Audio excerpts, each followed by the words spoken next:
look at your home.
motherfucking trailer.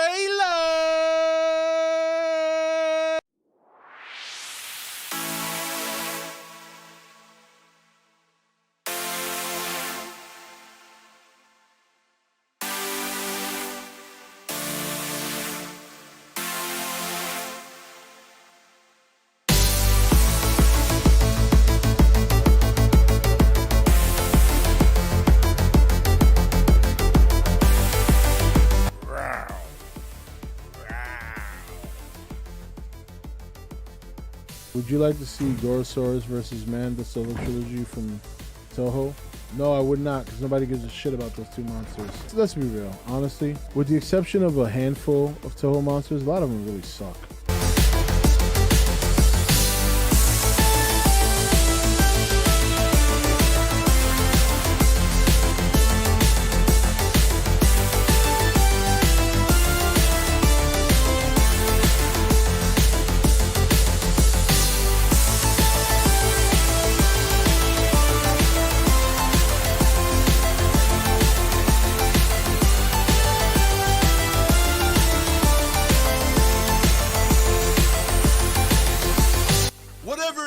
To stop the motherfucking lie. Look at this guy's got glasses. Oh, it's a sophisticated zombie. I heard Rodan's in here. I don't know if I don't know if I missed him. I missed Rodan. On top of the volcano, I missed Rodan. Flying over the water, I missed Rodan. He's been confirmed, established 2014, right here on E.T.N motherfucking N. I have only ever loved one woman.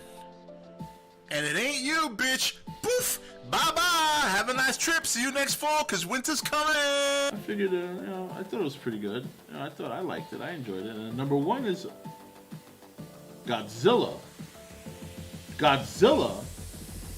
Motherfucker.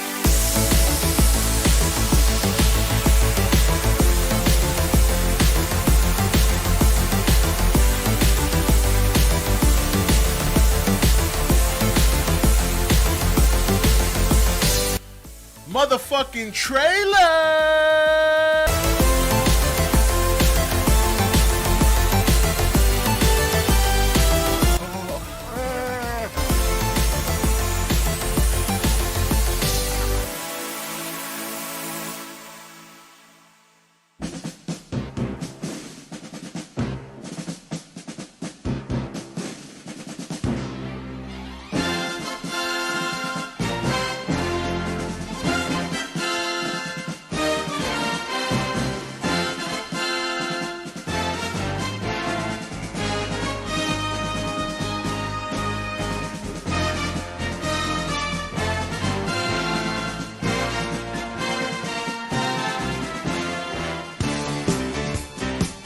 Hello. It is Saturday night. You know what that means?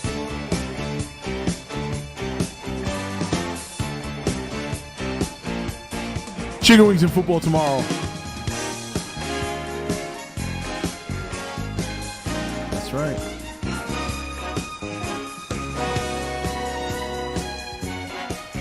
Word.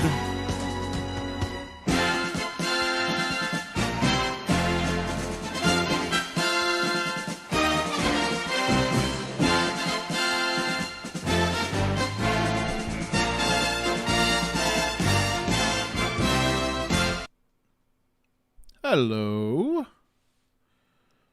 Yeah, Dolphins fan looking forward to football. And a Giants fan. Why, what's your team, Michael? What are you looking forward to? Watch him say Tampa Bay. Watch him say Tampa Bay. I want to see what Mike's team is. I don't think I know. Is it the Cowboys? Why do I think it's the Cowboys? Who's your team, Mike? You're a Giants fan? Well, I mean, I'm a Giants fan too, but let's be honest. I mean, who had a better season last year, the Giants or the Dolphins? Okay? I mean, you usually say things like that when your team is better than the team you're roasting. You actually said that about a team that is better than your team.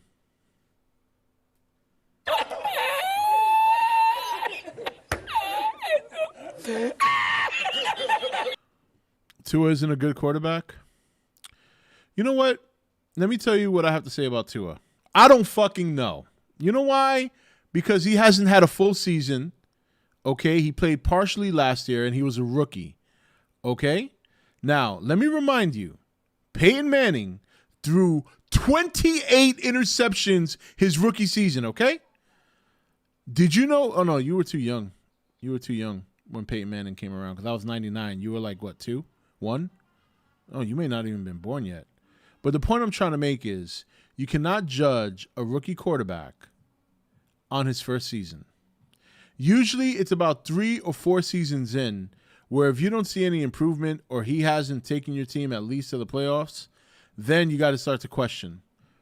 Now, don't try and sit here, Mike, and convince me the person who, with the Oprah tunnels and the meteors and the Snyder cut, don't try to convince me that you are some sort of analyst that knows whether or not Tua is going to be a good quarterback. Okay? That is laughably stupid. Don't start your shit. We're just starting. Stop it. All right? Stop it.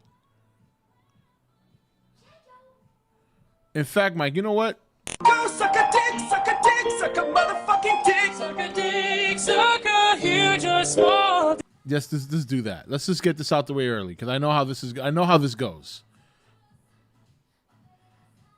I hope so too, Jonathan. Thank you.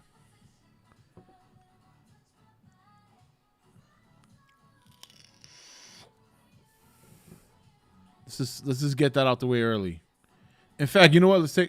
Let's all take a moment to just relieve ourselves of Mike Gonzalez's stupidity. All right, let's just take a quick break. All right, now we all got that. We all good now? Yeah, seriously, thank you, paleontologist. Thank you very much. Come on, man. It can't start this way. Mike is an expert of nothing, so for him to come out and try to talk about my quarterback, okay, my quarterback.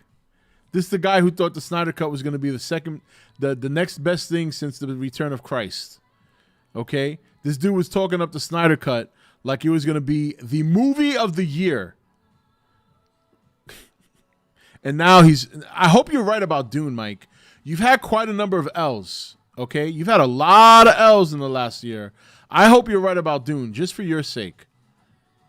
I'll say it. I think you're due for a win. And for your sake, I hope that Dune turns out to be a phenomenal movie. But based on your history and based on Dune's history, the odds are against both of you. I just want you to know that.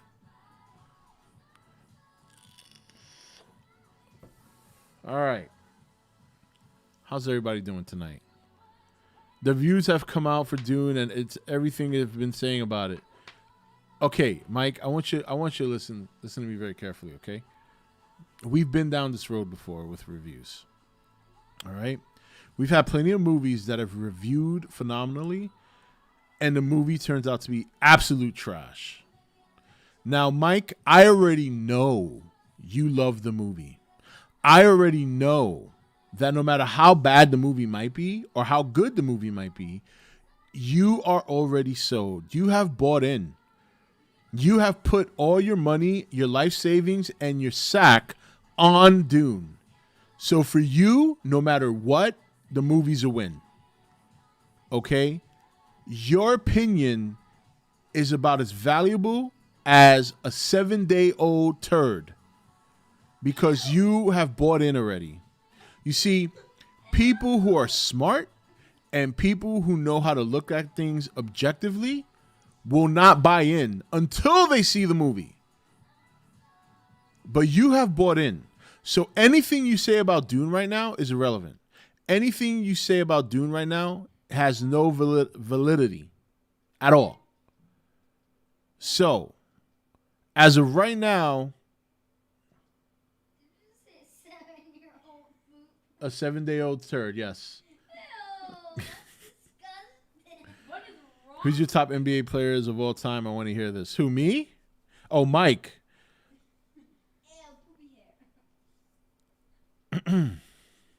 Yeah, look at The Last Jedi. I remember, what was it? Batman versus Superman got rave reviews. Turned out to be a shitty movie. Happy Saturday, Fat Samurai. How you doing, brother? Brother, let me get that out right. Are you streaming later? Yo, Rob, you see 58-year-old Holyfield is about to make his comeback in a few minutes. Yeah, I heard about that. He's going to die. And you know who's commentating that match? Trump Jr. and Donald Trump. Isn't that funny?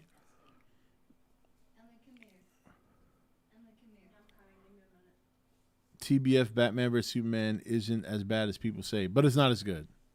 You taking a break today? Oh, I was going to invite you on, but if you don't want to come on, I get it. You know? You don't like to chill on Rob's channel no more. I see how it is. You know what I'm saying? It's all good, you know? It is time to finish the fight.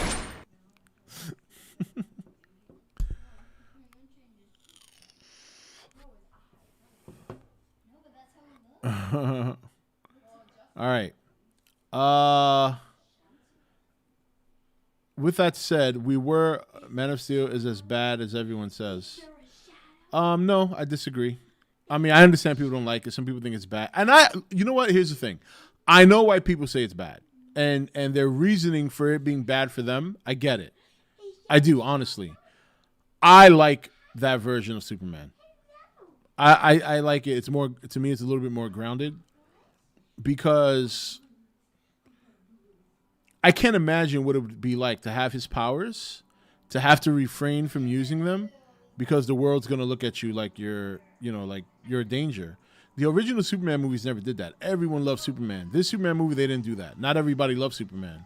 A lot of people were scared of him. A lot of people wanted him to, rein it in a little bit. And I think that's a more realistic view of what it would be like for someone who had those powers. And that's why I like the movie.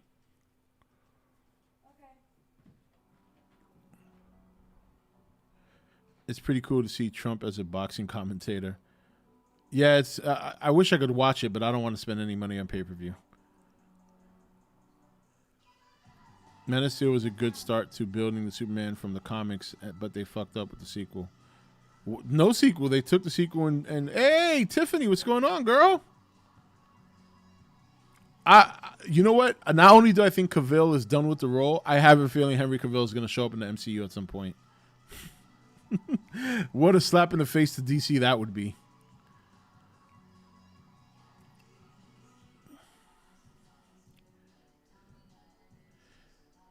Tiffany, did Steve tell you we were doing giveaways? That's why you popped up? Because Tiffany always wins the giveaways.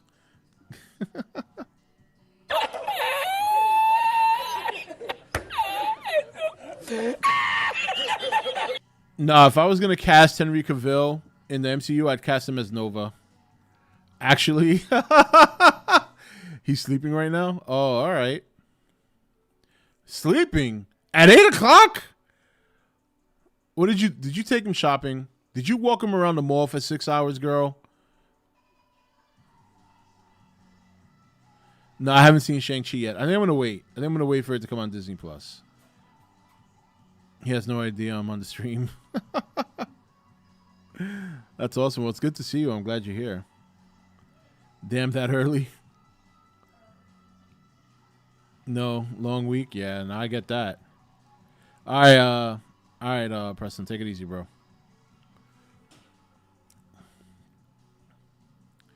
Trump has held big fights in his casinos, but he keeps bringing up Ali, George Foreman, and Joe Frazier randomly to try to show off his boxing knowledge. Well, I mean, I don't think it's a matter of showing. I mean, those are pretty prominent boxers, man. I mean, well, I don't know, Aztec. I guess you're kind of young, so for you, it wouldn't be, like you don't remember watching those guys. Maybe you remember Foreman, but I don't know, man. Even Foreman, when he came back in the 90s, was lethal. It's definitely a long-ass nap. What's going to happen is he's going to end up staying up all night. He's going to be up to like 4 in the morning. That's what happens to me if I fall asleep during the day and I get up and it's like 8 o'clock. I don't go to bed till like 3 a.m.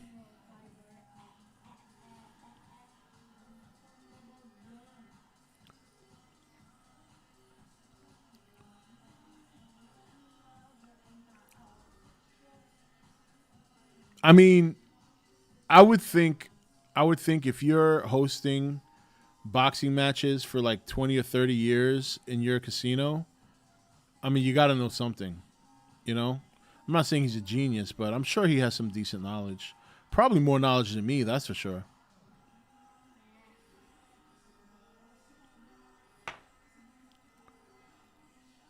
Rob, I don't know if you want to talk politics, but do you think Biden's dumb plan to vaccine mandates will go through? And if you think so, business will resist? I don't think it's going to go through. I think he's just doing that to divert attention away from Afghanistan. You know, it's funny. I see there's a lot of people I know that voted for Biden, and my family in particular, that are just having major regrets right now. And, you know, this is why I always tell people, do not vote with emotion. You cannot vote with emotion. Even if you hate a candidate, even if there shouldn't, in my opinion, there shouldn't be a love or hate feeling for a politician. I look at a politician as someone I'm hiring. I'm voting you in to do a job you said you were going to do. You either do it or you don't. I don't give a shit if you're a nice guy. I don't give a shit if you're a sweet guy, girl, whatever. Just do the job. All right? Politicians are not going to come to your house for dinner. All right, they're not going to buy you gifts for Christmas. They don't send you flowers on Valentine's. The idea that people get so emotionally invested, whether they hate a politician or they love him, to me is absolutely insane. Especially when you have your own life to live. Why wrap up so much of your life in politics? It's so bad. You know what I mean? It's just so bad. Weather's been good, actually. I went to a ball game today. So really cool. My cousin is an umpire in AAA. He's been working his way up the ranks. So he's an umpire in AAA now, and he was calling the game today behind the plate. So he's been trying to get us, or even me in particular, to come and see him, because every now and then he circles this area and he umpires Durham Bull games. You know, Durham Bull. I'm sure you guys know the Durham Bulls. Probably one of the more popular AAA teams. So we went down to Durham today to watch him ump the game, and it was great. He even tossed the opposing team's manager out the game. He was mouthing. So he called. Actually, I play a clip because I recorded him calling balls and strikes. He's good. He's fucking loud, man. And I'll pull it up real quick. It was really cool. Let me see here. Yeah, but you won't be able to hear it. So let me pull this up real quick. All right, here it is. Hold on. Let me just pause it. Where's your cousin? He's right here. That's him. Oh, that's him? Umping the game. I'll share with you guys.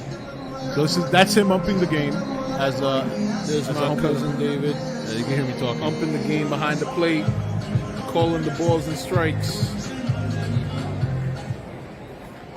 Let's see if we can get a strike call. So, yeah, because he was calling strikes really loud. So I was like, oh, I hope I can get him on video doing this. So this is cool. So that's a ball. Nope. Ball one. See if we can pick up that audio of him calling the strike. Here it comes. You guys probably be able to put it up a little bit. Here we go. There it is. It's really good. I was like, oh, man, that's... Because, all right, this is my younger cousin. And he's never had the deepest voice in the world. So that's why I was really interested to hear him call a strike. Because I wanted to know if it was going to be like... Last year I went through a tornado. Oh, never mind. So I was like, I thought it was going to be something like, strike! You know what I mean? But he, and I was like, whoa, shit. The ball's dropped. I was like, holy shit, nah, man. He was just kidding. He's my younger cousin. He's maybe 3 years younger, so...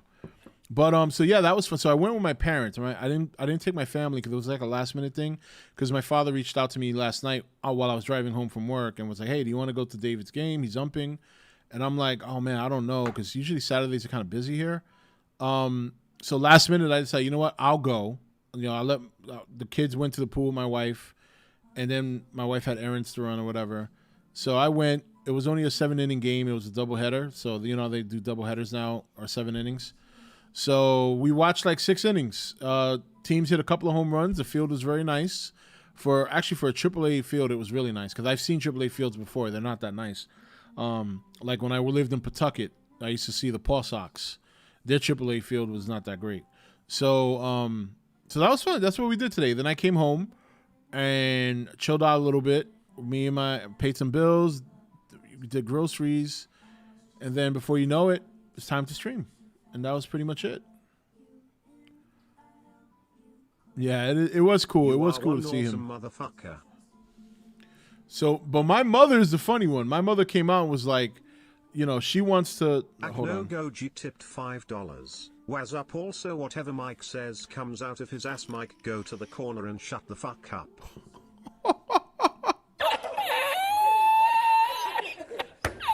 Wow.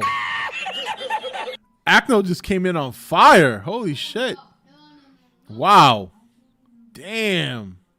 So, but here's the funny thing. My mother's like, you know, we should really support him when he comes around to ump a game because he gets free tickets. And when he gets to the majors, we can go to free Major League Baseball games. I'm like, that's my mother using her nephew. What kind of shit is that? We should just support him to support him. Not because we get free tickets. And then I was like, do you think he's going to do Met games in New York? And then, oh, man. But it was cool. It's cool to go to a minor league game out here. Yeah, it was fun, though. It was fun. The greed is real. Nixon won his election because he looked better. I mean, yeah, maybe. I mean, that's, you know, going back to what I was saying before, man. People vote for the dumbest things, you know? Like, you see how, like, there's people crazy for Trump? Like, they just Trump everything, Trump the world. I'm not like that. I voted for Trump for his legislation. I could give 2 shits about whether or not he's likable. I don't vote for you because you're likable. I vote for you because you're going to do a goddamn job my taxes are paying for. You know what I mean? I think some of the times he said some funny shit, I'd say that. And there was times that I wish he'd shut the fuck up. But at the end of the day, I'm voting for legislation, and it doesn't matter what party you're in. Doesn't matter if you're a Democrat. I don't care. I don't care. Got to vote by legislation, you know, because what they put on paper is how it's going to affect your life.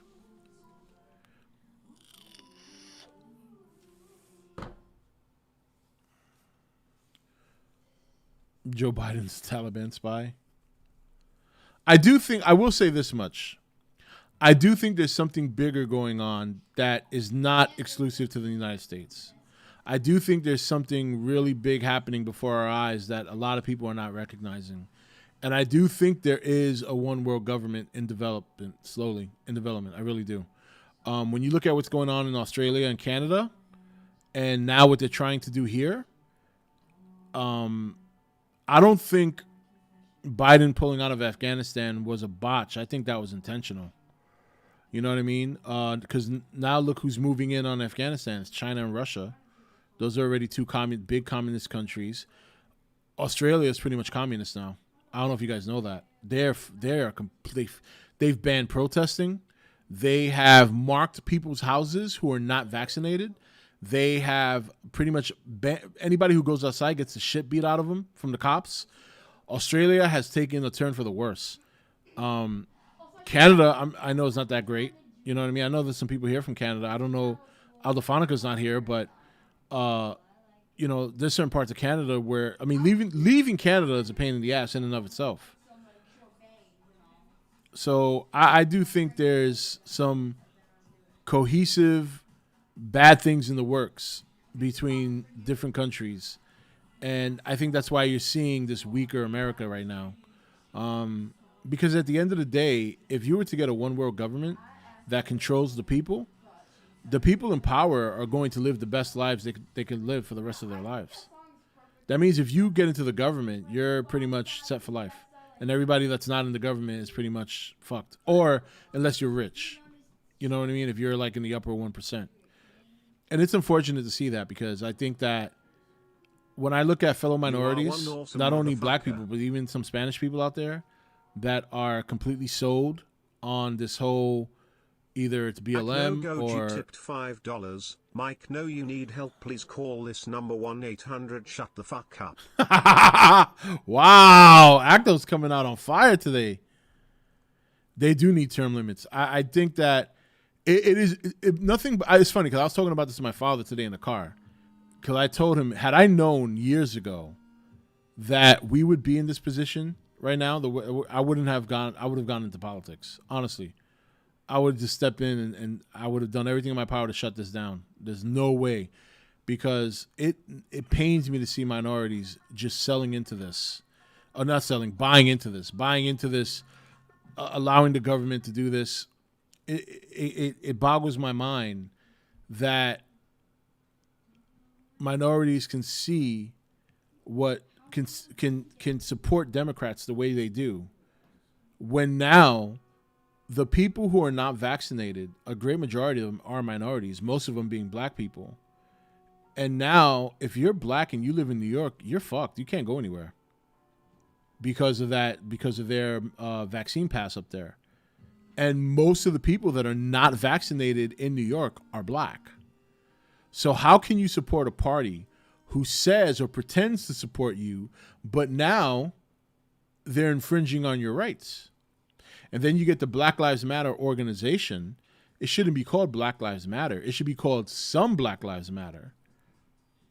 All the money that they got during that year where there were all the riots going on, all that money they got, you would think that organization would go into the neighborhoods, the minority neighborhoods that were trashed, and use that money to help them rebuild. And then on top of that, preach that they shouldn't be doing that. Not only did they escalate it, they all kept the money. The co-founder of Black Lives Matter retired from the company and bought 3 houses in California in a neighborhood where 98% of the people that live there are white. And the fact that people don't see this is amazing to me. And then the white people who are supposedly pro-black and we want black this, black, they attack a black man in California running for governor. This woman rolls up to him on a bike wearing a gorilla mask and tries to toss an egg at him. They called a black man the black face of white supremacy. Does that make any sense to you? Do you think true-hearted white supremacists want a black man in their organization? Let's get fucking real. Let's get real. It's insane. And this goes beyond Trump. You can't, they can try all they want.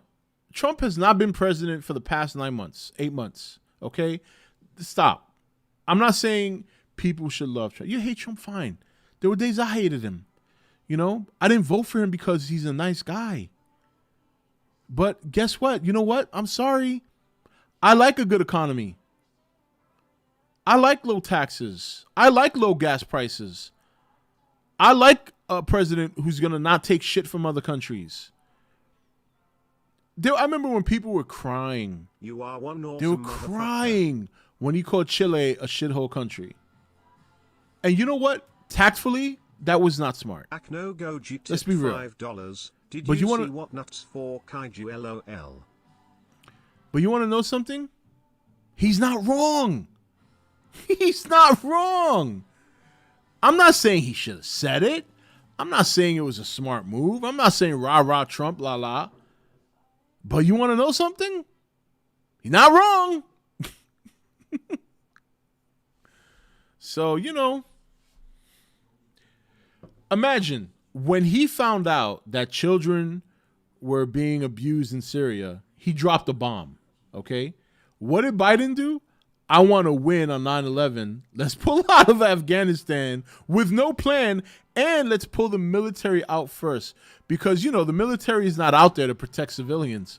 Let's pull the military out first, then we'll take out the civilian Americans. It's a little ass backwards. You evacuate the civilians that are working for you contractually first with the protection of the military, then you pull out the military.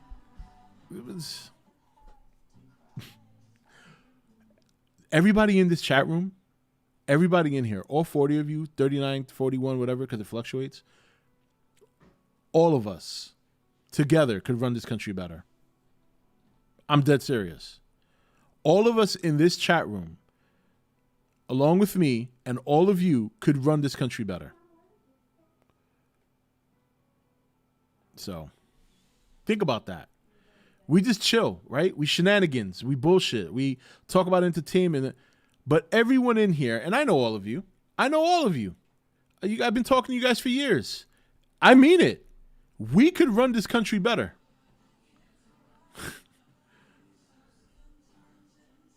Yes, even Acno. I mean, I would put Acno in charge of like the administration secretary executive of chain foods of White Castles. That would be Acno's position.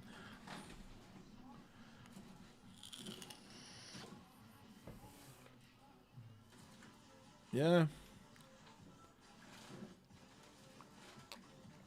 And let me tell you something. Just and you want to, and I'll keep it very real with you. Now I'm starting to think I should have streamed on Rob Talks, but this is just a chill talk stream, and I'm not exact. I also am not happy with the other side of the aisle, the Republicans. They don't do anything. They don't do shit. They just sit there, and eventually they either give in. Every time they have power, they never take advantage. And you know why? Because they have this whole big moral thing. So one thing I got to give Democrats, man, they stay together. They stay together. They agree. It's only this one time that Manchin and this other chick, because it's too extreme now. They've gone too extreme. But for the most part, Democrats always stick together.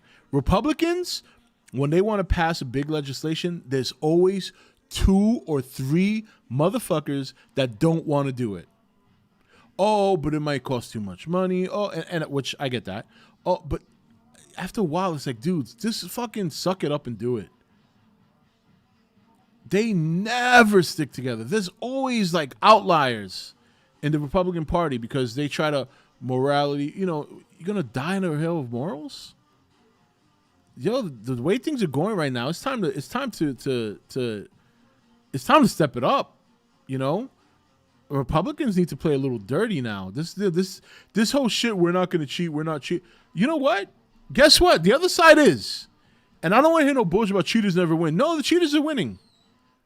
I'm not 100% convinced that Republicans are going to take the House or the Senate back next year. Not because of the unpopularity of what the Democrats are doing, because I think the Democrats are going to cheat. That's my opinion.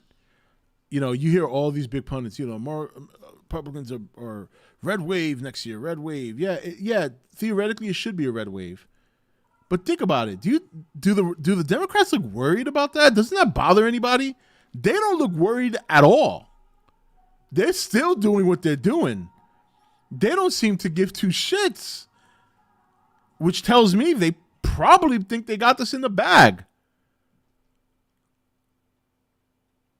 So I'm not convinced. And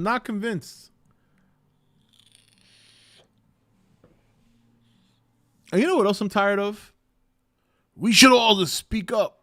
You know, right? You listen to all these podcasters that are on the right side. Speak up. Speak up. We need to speak up.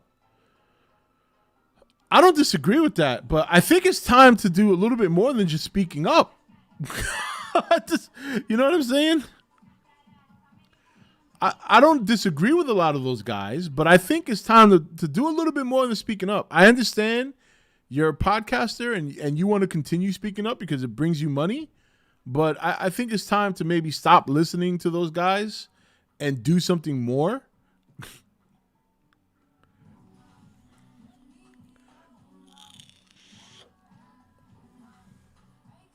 Rob, what do you think about Candace Owens? I like Candace Owens.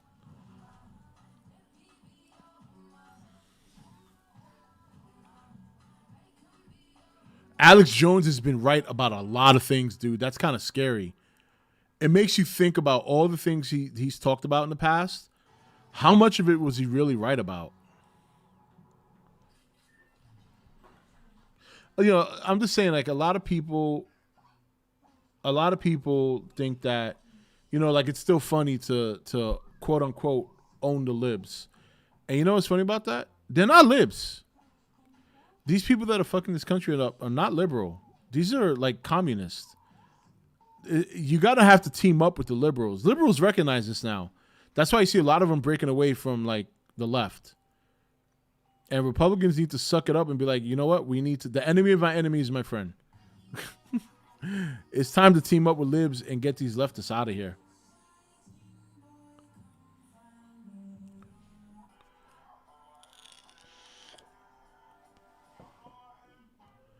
Yeah, and he was right about that paleontologist.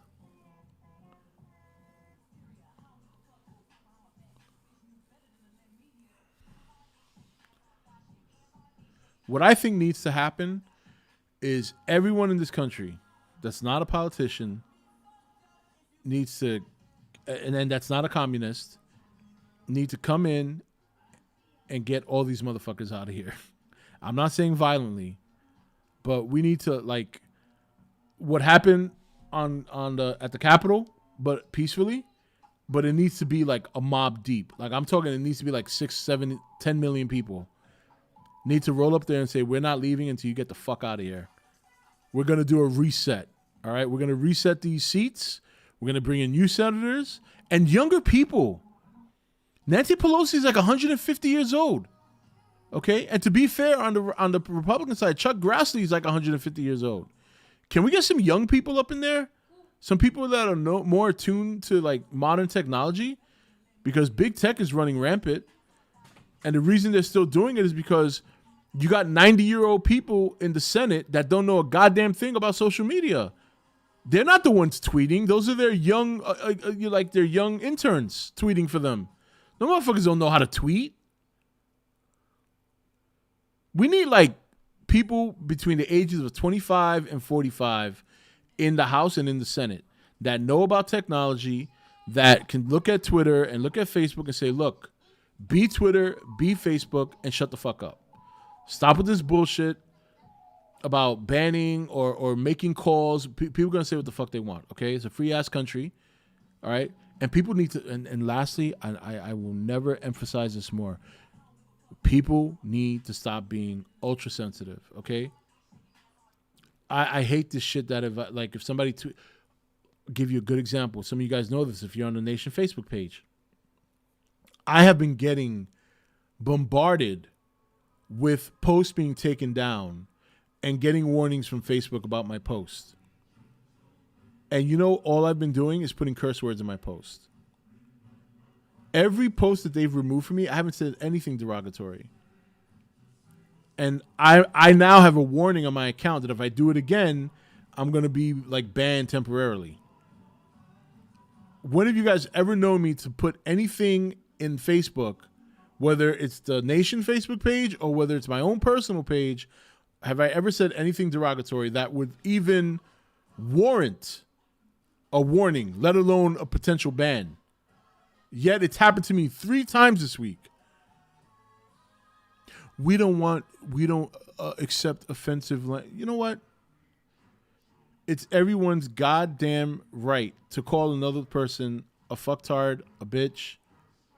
It's not nice. We shouldn't just do it to do it. But that doesn't mean it's not your right to say it. And it's the other person's right to tell you to go to hell. Whatever happened to those days? Now everything's got to be filtered. You can't say anything. And a lot of times it's not that you're being mean. One of the comments they took down from me. So Steve Miller, you guys know Steve, right? Steve, I had posted something about the Matrix after the trailer came out, and Steve wrote on the post, "What the hell? I thought Neo was dead." And my response to him initially, my initial response was, "Resurrection, bitches, resurrection!" Like trying to imply it's resurrection. He's coming back, and that got removed. I didn't even call him a bitch. I just said bitches in general. But even if Steve read that, Steve would have known right away that I'm just messing around with him. He knows me well enough to know I wouldn't maliciously call him a bitch. And that post got removed, and I got a warning for that. And then you can't respond. You can't say anything. Because I was like, well, let me just explain to him, this is my friend, and I've done this all the time. What's the big deal? Not only that, this is our group. We should be able to say whatever we want. We don't need them coming in here trying to monitor the group. That's why we got admins for. It's insane.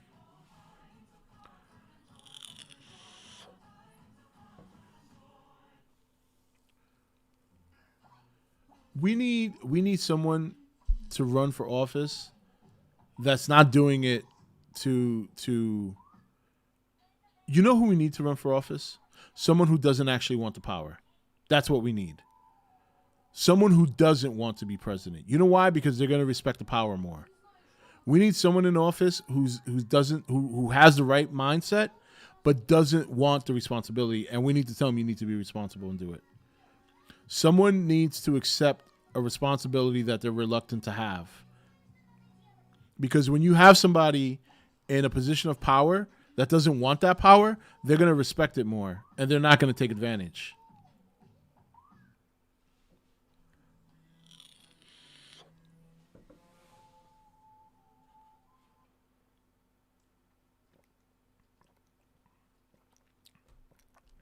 I know.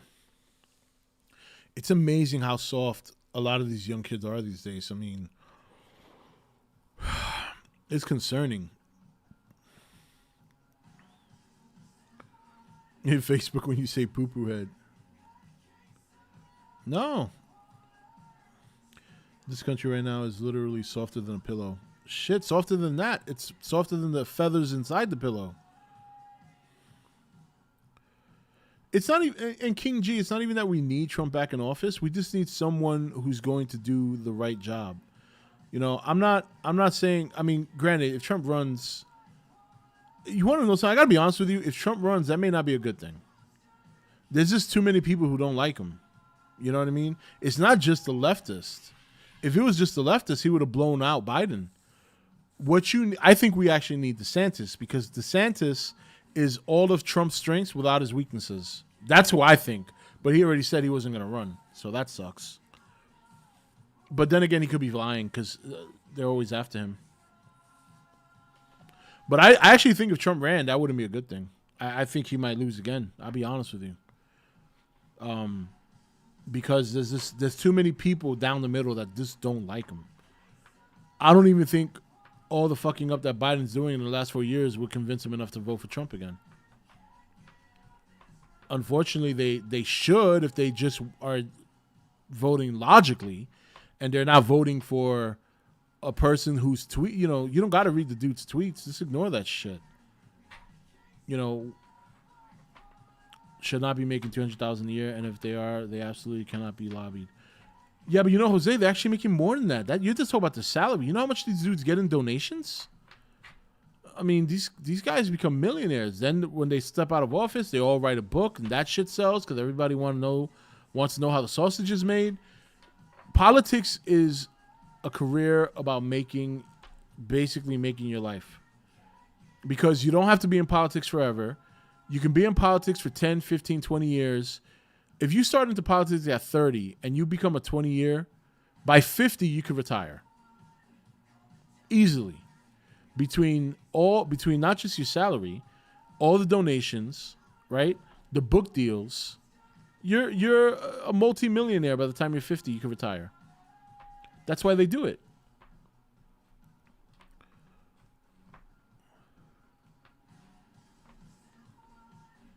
Yeah, I think Ron Kristi Noem is a good choice. I think she's decent. I think it would be good for Nikki Haley. Oh, I would love for her to run. I think we do need a female Republican running. You know why? There's no better way to expose the other side than to have a female Republican run for president. Oh, forget it, man. They would just get shit on every day.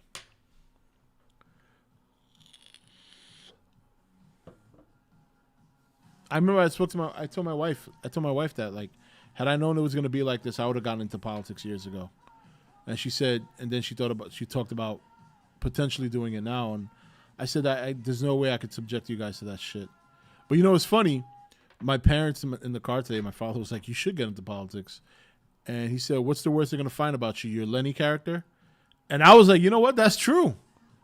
there's no crazy scandals in my history. The worst they're gonna find is my YouTube channel and me dancing with a Godzilla mask. Imagine if I'm running for like office and my opponent tries to dox me, so they expose my YouTube intro on CNN. You think I'm gonna be bothered by that? You are one awesome motherfucker. Thousands of people have seen that already.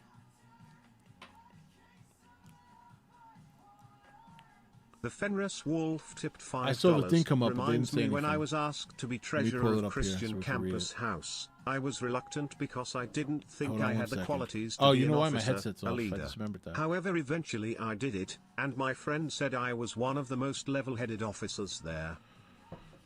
Okay, hold on. I gotta read that because I didn't hear it because my headset went off.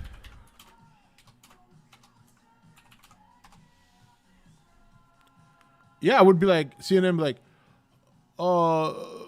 Rosado, how do you feel about the world knowing that you put on a wig and glasses and spoke with a raspy voice? Don't you think that's a little racist? And I'd be like, what's racist about it? Well, you're implying that black people. I'm like, no, I'm not. You are. I'm like, what? You think there's no Puerto Ricans out there with an afro and a raspy voice? You think that only black people do that? And you're calling me the racist? That's exactly what my reaction would be. My response. All right, let's see what that message said in full because I missed it.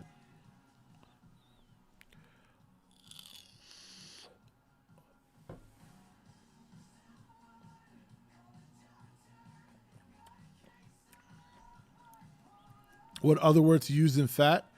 I'm offended. I need a safe space now. This dude just called me fat. I'm gonna cry now. I know.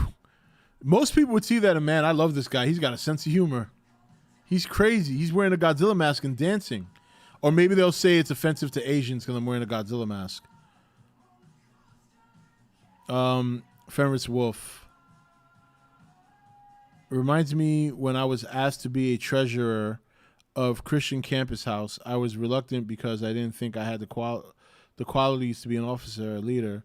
However, eventually I did it, and my friend said I was one of the most level-headed. Yeah. Most people who don't want power and are granted power will treat it with respect. That's what we need. When I see people that are hungry to be a president, like I genuinely think, to be fair to President Trump, I do think he ran because he wanted to change America. I just think he couldn't get out of his own way. But when I see people like George Bush and even Joe Biden running for president, because to me the Bushes are like, never been a real huge fan of them, and it's like almost a family thing. Like, okay, it's your turn now. You know what I mean? Like, really? That's how, like, forget wanting to make the country good. You just want your turn. That's how this is. You know? Yeah, we actually watched it on stream yesterday, Tiffany, and we are all thirsting for that game to come out ASAP. No, actually, Tiffany, I don't. I think this is going to be the end of the Norse mythology. I think they're going to move on to something else. I think somebody in chat said they were going to do what? Egyptian mythology. Yeah, no, it's all good. Yeah, well, what it was, Tiff, I didn't see any of them.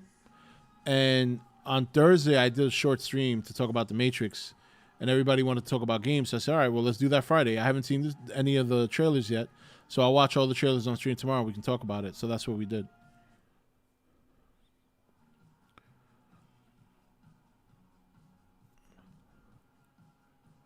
As an Asian man, that I wasn't offensive.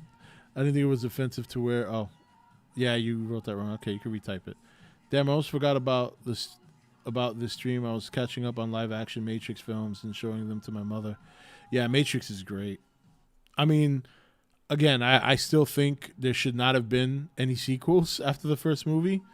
But there are things about the sequels I do like. I want to play as Venom in Spider-Man 2 like an Ultimate Spider-Man. Yeah, somebody said that Venom is not going to be playable, but it doesn't matter. You'll get the symbiote suit. You think they're gonna? Do you think they're not gonna have Spider-Man symbiote suit in that game? Believe me, they'll have it. I'm playing God of War right now. I'm like in love with this game. It's great, and I never play games. Well, I think what makes God of War so good is that it's a very good story. It's a very cinematic game.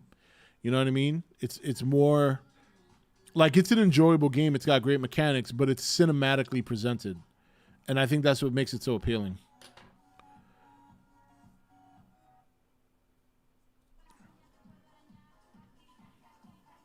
It's like my wife. My wife is, you cannot pay her to play a game, but for some reason she really likes the Soul series, and the Soul series is also kind of, it's not presented as cinematically as God of War is, but it's a very grand game, and I think to her it's very different. You know, for her it's a very different game compared to other ones she's seen, which is fair. It is a very, very dark game. And, you know, grotesque game.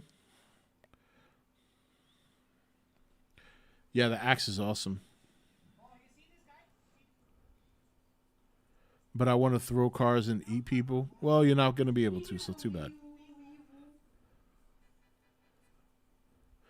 Found out who the Afro-Asiatic girl at the end of the God of War trailer. Apparently she's supposed to be like the last giant of something. I started New Game Plus for God of War, hype for Ragnarok. Yeah, I still haven't started my New Game Plus for God of War yet. Last of Us and Last of Us Part 2 are also top tier cinematic games. You are one. Anyone else looking forward to the HBO series?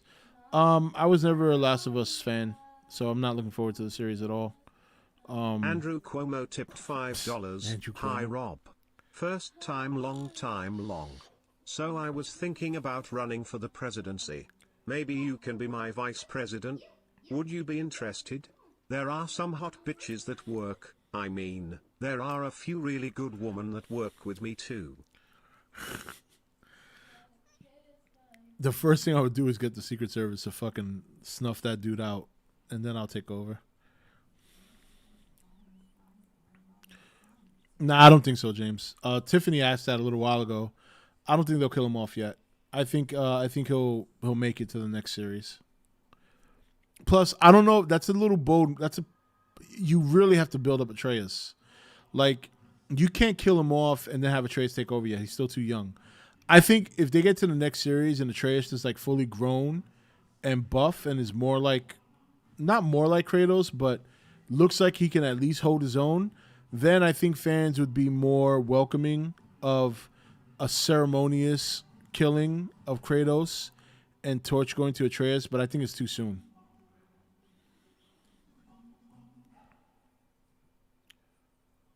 You've really slimmed down from how you look in the intro. Well, I did lose 50 pounds, and I haven't lost anything lately. I just haven't been as active as I was before I started working. So I got to be careful because I put a little bit of weight back on. But yeah, no, I've lost a lot of weight from that time. Definitely. But I still got a long ways to go. Nah, fuck that. I need Kratos to live. You know what's funny? You know what I'm going to do? It's not going to happen this year. But if I manage to get down to an ideal weight next year, for Halloween 2022, I'm going to dress as Kratos. Come on, I got the beard already, right? Got the baldy. If I lose a little bit of weight, I think I could pull it off.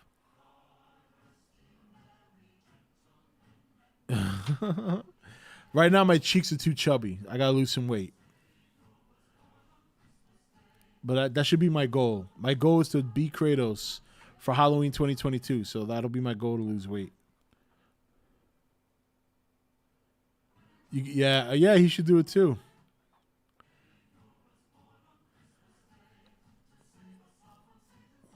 Yeah, I'll do it. You should ask your wife to trace a six-pack on your stomach with a marker. Sorry. Yeah, I probably would need that next year too, even if I do lose weight, because I'm certainly not going to have a six-pack. I might have a lot of extra skin. But the good thing is, like, when people lose a lot of weight, if you have a lot of excess skin, that's actually medically covered because if you don't get rid of it, it can I forget what they call it, but it's almost like a friction that causes your skin to get like lesions and shit. It's really bad, painful. So when people have lost a lot of weight, they usually get surgery to get all that extra skin off.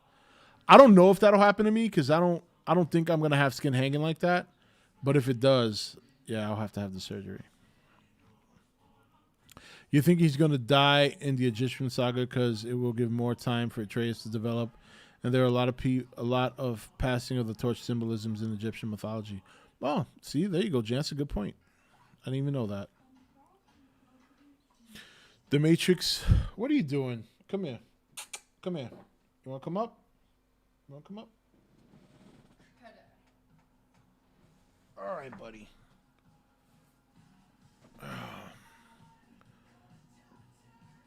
Raven is in. She's boarding for the weekend, so Shadow has the run of the mill. Right? Yeah. You want to get on the desk? No. How about that? No? What are you doing? What are you doing? He wants to say hi. He's on the desk, right? You see his tail? Oh, you got down? All right. He went off. Oh, boy. Yeah, you know why? Because Raven has the run of the house. Can the cat do tricks? No, he's too young. He's still a baby. He's only 2 months old, maybe. What? You saw that, right? Yeah. He randomly runs by and attacks me. Hey, get away from the wires. He does that. Hey. Come here. Yeah, what? I'll pull your tail. Come here. Give me that tail. He's super playful. Yes, I got Mega Gearus. And very sweet. Very, very like, you know how some cats can be little bastards? You know him? Nah, he's very sweet. He's super playful, very sweet. I like his temperament. Then he just jumped on me again. Come here. Akno Goji tipped $5. At some point he'll jump on my shoulder you think tonight. Kratos gonna get new weapons and not sure if Atreus can hold a game on his own. I don't think Atreus can hold a game on his own right now, but if they do it correctly, they'll be able to pull it off. Do I think Kratos will get new weapons in this game? Yeah, they're gonna have to. He's so cute. Yeah, he doesn't like that. You What are you said doing? that to the speaker. He just wants to get down. He wants to mess with the wires. He's always jumping on my leg and then he'll bite it, but it doesn't hurt. He does it to play around. Mjolnir, that would be cool if he got Thor's hammer. I could see that happening. But it looks like he's going to fight Thor, right? Because, isn't that how the last game ended? If I remember well, the last game ended with, oh, shit. Tiffany's still playing the game. My bad!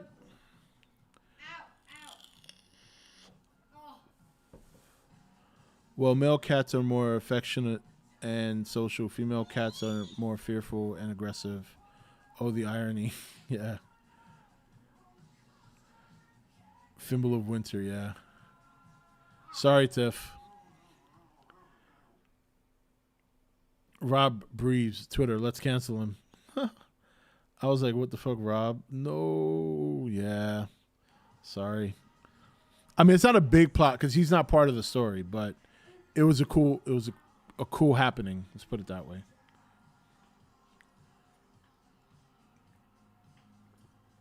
Emily, can you guess who I got? It starts with an M. I'm drinking a lot because we had Chinese tonight for dinner, and that MSG boy just sucks all the fluids out your body. It's from the Millennium. What do you think of Toho's Worlds of Godzilla? You keep messing with me, cat. I'm gonna don't mess around. Keeps jumping on me and messing around. Have I seen it? I've probably seen it. Steven's still asleep. Tell his ass to wake up. Thor's gonna show up as the first boss and nerf Kratos and his weapons like classic God of War is what I'm theorizing. Maybe. Oh, thank you, Tiffany. Yeah, I actually am not even done setting it up. I was supposed to move the shelf over and switch the shield, but ever since I started working, I just haven't had time. Do you think Freddy vs. Jason is better than better movie versus is a better versus movie than Godzilla vs. Kong? No, not by a long shot. But I do like Freddy vs. Jason. I do think it's a fun movie, but no, I don't think it's better. I mean, neither one of them have a story. But you know, you gotta understand, Godzilla and Kong are like world renowned. You know. Oh, not you, Steven. Nobody cares about you. We're talking about the important Steven with the last name that I can never pronounce.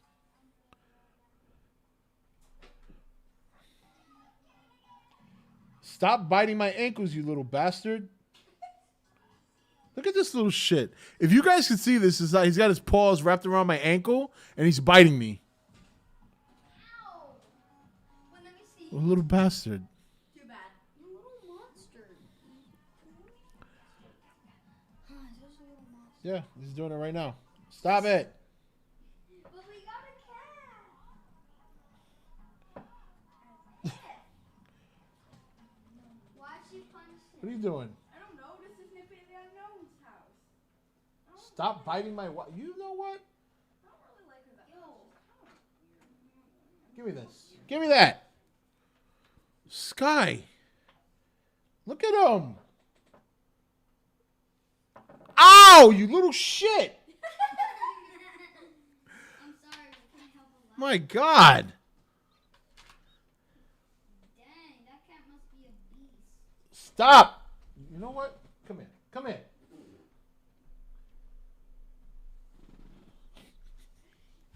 He's just biting my ankles, man. I know, right? That hurts. You shouldn't have They seen are. it. He is. He's a little bastard right now. He does it like every time to me. Like whenever time I'm like, I always have to like stop and then wait until he let go and then walk and then stop again. It's like red light, green light. I was like, oh Yeah. my God. Yeah, I can see that.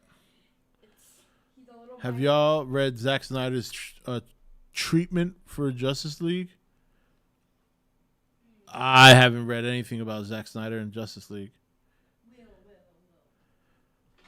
Freddy vs. Jason had a better story than Godzilla vs. Kong.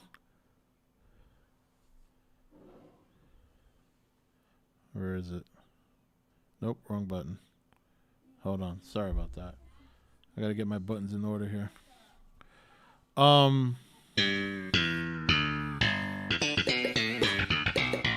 don't think I've ever heard anyone say Freddy vs. Jason has a better story than anything.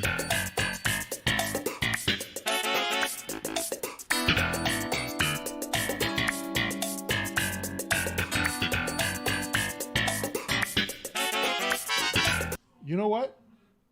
You know what? Look at. I don't know if you guys can see him. He's going after my arm. Look at this. This little bastard. Is he still doing it? What? I'm wondering if he's showing up on camera for you guys. Are you trying to get them I don't know. I don't know if he showed up on camera, but I believe he probably did. Is he still doing it? Dad, is he No, I never. No, it wasn't you, Maurice. It wasn't you that said it.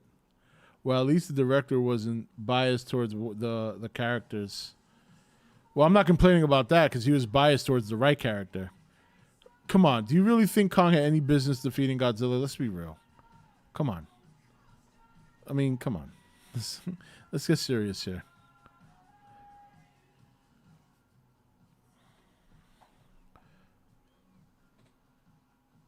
Kitty, I swear to God, I'm gonna skin you. Means take off his skin. Oh God. Rob called his cat a bastard. Bastard starts with a B. Bitch starts with a B. B is mostly considered with women. That's misogyny. Cancer Rob. Yeah, Freddy vs. Jason had a better story than Godzilla vs. Kong. Come on, man. My boy didn't stand a chance. He's knocking my shit over. Think about this. You guys saw how small he is. He does more damage around this house than Raven, and Raven's like 80 pounds. Luna scratches don't hurt that bad. While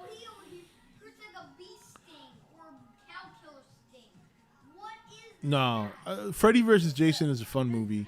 Godzilla versus Kong is a fun movie, but I think Godzilla versus Kong. Nobody was going nuts for Freddy versus Jason when it came out, other than hardcore horror fans. People were losing their shit when the Godzilla vs. Kong trailer dropped. You are one awesome motherfucker.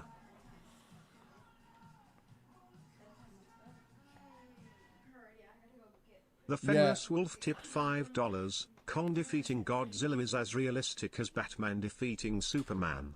Screw BVS. Hold on. Realistically, Batman has no chance. This is coming from a Batman fan. Well, prep time, right? That's always the argument. Prep time. Lock him up in your room until I'm done with stream. Then you can let him back out. He keeps attacking me while I'm streaming. He keeps...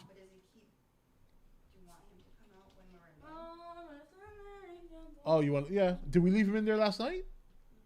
Oh, okay. Well, then, yeah. Well, then again, of course we did, because Raven was here. Yeah, but I still don't want him out here without us Yeah, here. that's true. He'll knock shit over. He always knocks stuff over. I think, yeah, I think Godzilla is one of the better versus movies that we've had.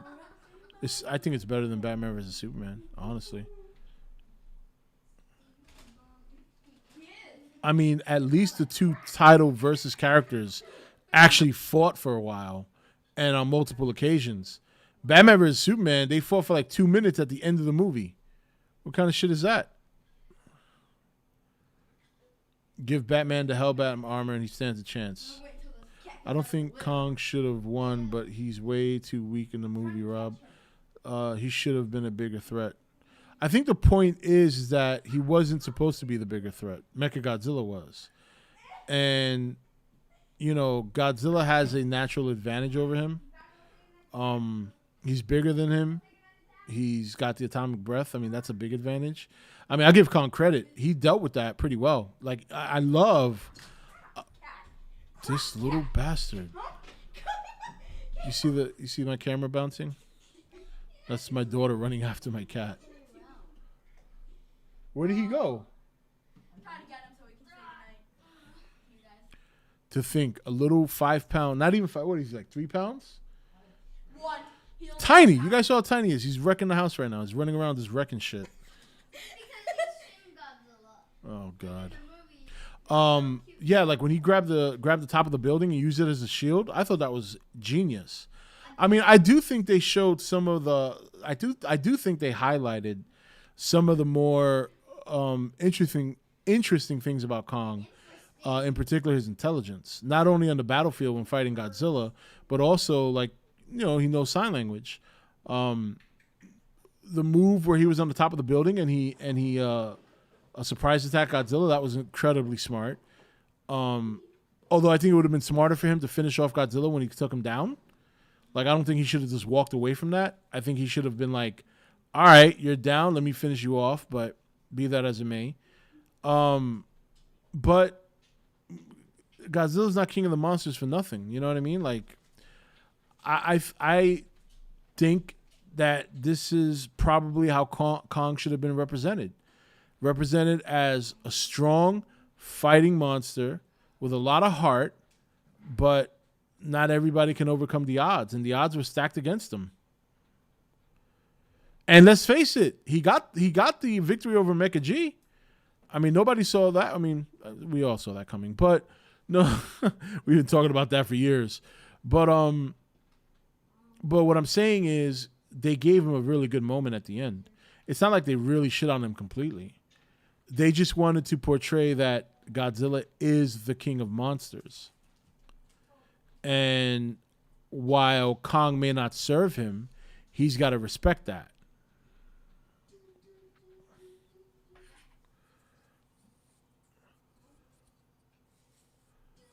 Yeah, Kong was doing parkour. That was pretty funny. Wow, it's already after 9 o'clock.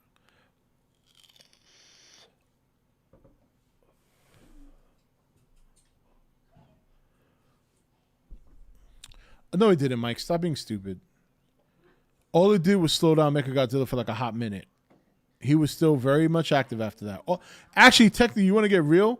The only thing that did, and don't get me wrong, Mike, I think it's a dumb way to do anything. They should have just let the monsters fight. But all that did was stop the drill. That's all it did. Mechagodzilla was still functioning.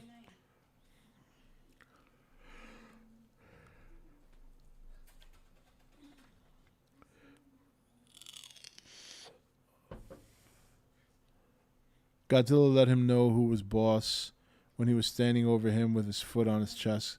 Kong knew he could have killed him. Message was sent. Yep.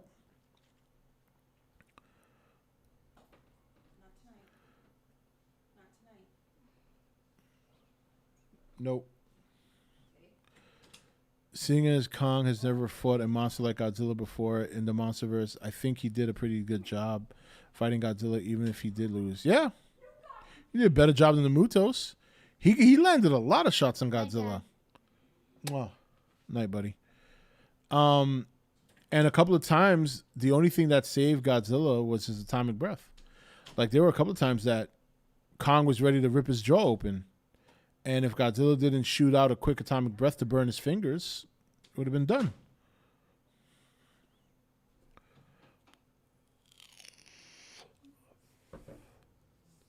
I mean, look at what that one atomic breath shot did to his shoulder.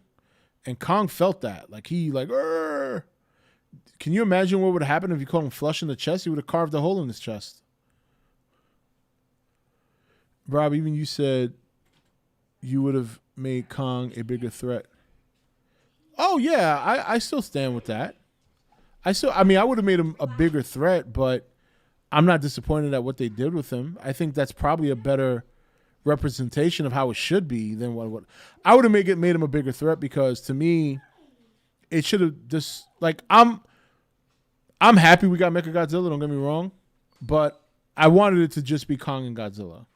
If it was just Kong and Godzilla, I think you would have seen a bigger threat in Kong, because he would have been the sole monster. But in this movie, Godzilla is solely after Mechagodzilla. Kong is just kind of in his way. And I know that bothers a lot of Kong fans, and I understand that. But I also don't think they would have convinced... Good night, kitty. Thanks for biting my ankles. What was I saying? If it would have just been... Night, sweetie.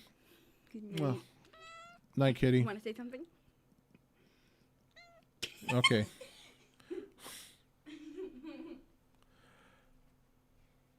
In Zack's Justice League 2 Part 1, it's revealed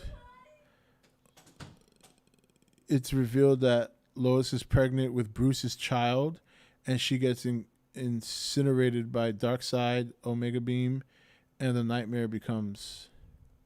Where the hell did he... That's what the original script was or something? Yeah, that would have been a bad move.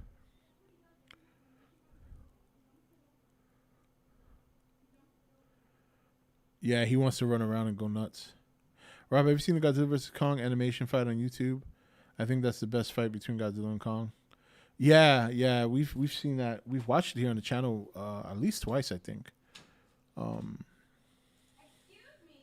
Yeah, at least twice we've seen it.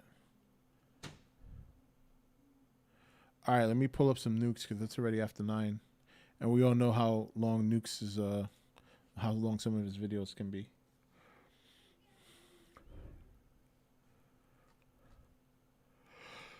Oh my God. Right before I started stream, I ate dinner and I am so full right now. I had egg foo young. I hadn't had egg foo young in a long time. It was so good. But man, Chinese really dries you the fuck up. I feel like there's like sandpaper in my mouth right now. I need more like water. Kong still lost, but at least he fought better. Nah, he fought as good as he could against a monster like Godzilla. I mean, take solace in the fact that he could probably beat most MonsterVerse monsters. You know what I mean? All right, let's see where we left off. Did we see this one? I think we did see this one, but let me double check.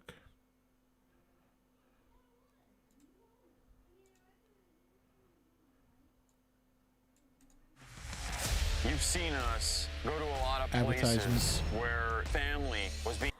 Investigations. He's seen and recorded unexplained shadow figures and terrifying poltergeist activity. All right, I don't think we've seen this one before, but let's see. All right, here we go.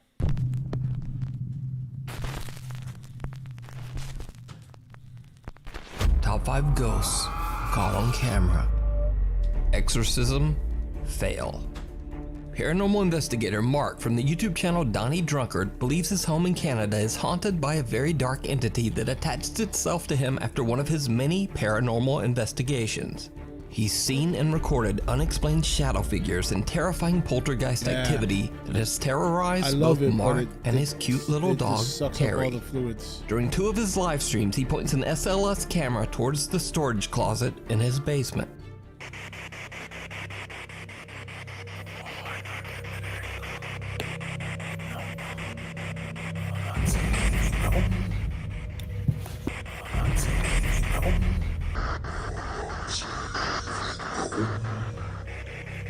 Oh, my bad. Yeah, I got him.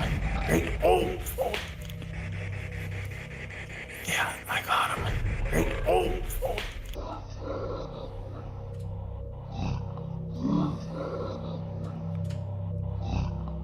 I got him. Hey, oh. Now, these videos might have seemed familiar to you, and that's because I featured Mark's story on my channel before. Since these terrifying events, the supernatural activity in his home hasn't decreased one bit. So in his recent YouTube live stream, Mark decides to do what is called, quote, the Roman exorcism ritual. He recites prayers from a book in an attempt to cleanse his home of the evil entity that won't leave him and his little dog Terry alone. That's a cute dog. He broadcasts the entire exorcism live for his YouTube viewers to see. It did not go well. Oh boy. Yeah, I remember this guy too. Exorcism.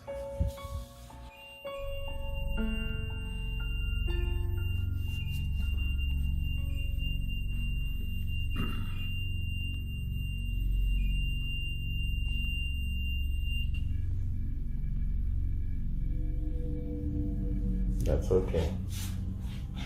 That's okay. Yeah. I'm gonna keep going.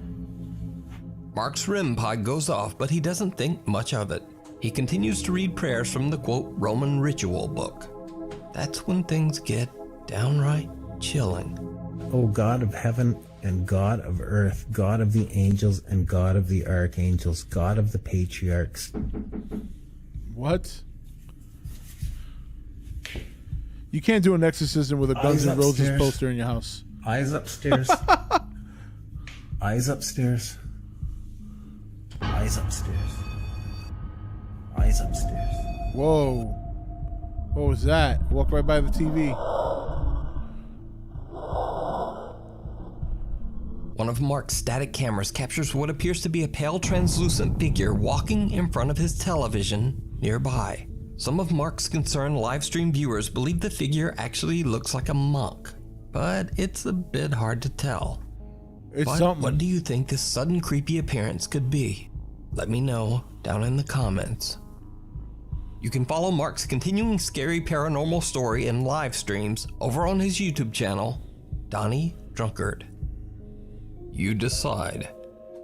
So this next set of videos features some very strange and creepy events. But if you're a skeptic, they could also be explained away with some fairly mundane causes. However, the videos are all extremely bizarre. So are these videos paranormal or just, well, normal? Let's watch and you decide. TikTok user and mother of 2 Jessica Duffy is not actually very active on TikTok, but there's one video taken by her Ring security camera that she just had to post. In the video, her 2 children can be seen joking about ghosts in the kitchen, quoting the Ghostbusters theme song. Now, I'm not sure exactly what started this odd conversation, but it seems like the ghosts might be listening. The 2 kids experience something absolutely terrifying.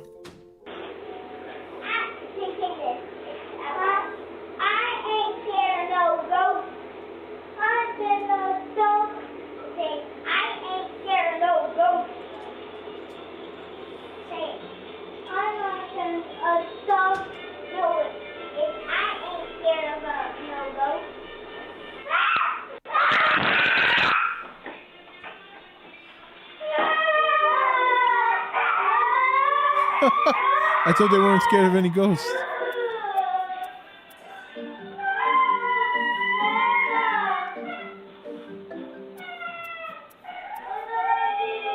It could have just been the wind.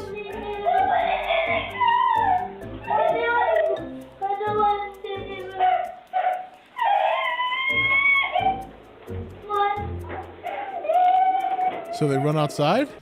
Well, when I said that the two kids experienced something absolutely terrifying, I meant terrifying for them. Because Jessica Duffy does not claim in any way that this footage shows anything related to the paranormal. It's very possible that this was simply a strong gust of wind that happened to blow the door shut at a comically perfect time. Yeah, that's exactly what it was. Was it? Because only a few days later, something else happens that's a little harder to explain. Oh, it's not over yet.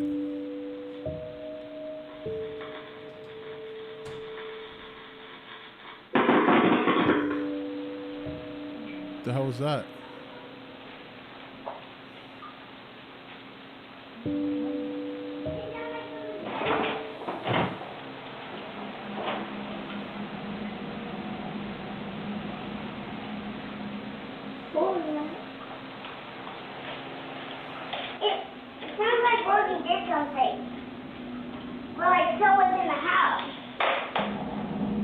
In another freaky turn of events, Jessica's ceiling fan in the very same room has a strange electrical short, causing loud popping electrical discharges and even a bit of fire, sending out a thick puff of smoke.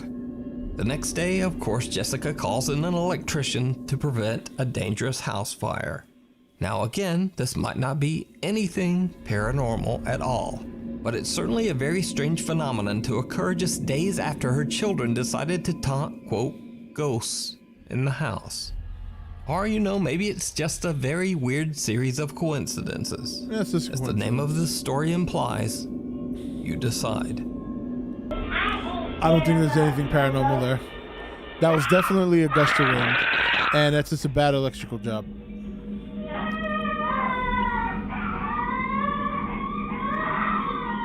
In another strange and possibly paranormal video, an anonymous urban explorer from the YouTube channel The Unknown Cameraman is exploring an abandoned psychiatric hospital in New York when he and his friends hear the unexplained sounds of something very odd inside the creepy old building. Do you want the scary stuff? Let's look inside. You know, the dead.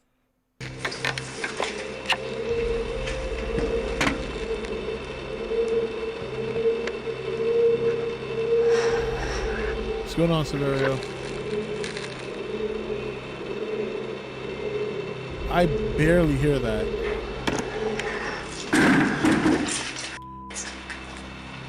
It stopped when I slipped. It's weird. That's because they Even heard though you. YouTuber The Unknown Cameraman is an urban explorer and not a ghost hunter, it's obvious that the event even freaks him out.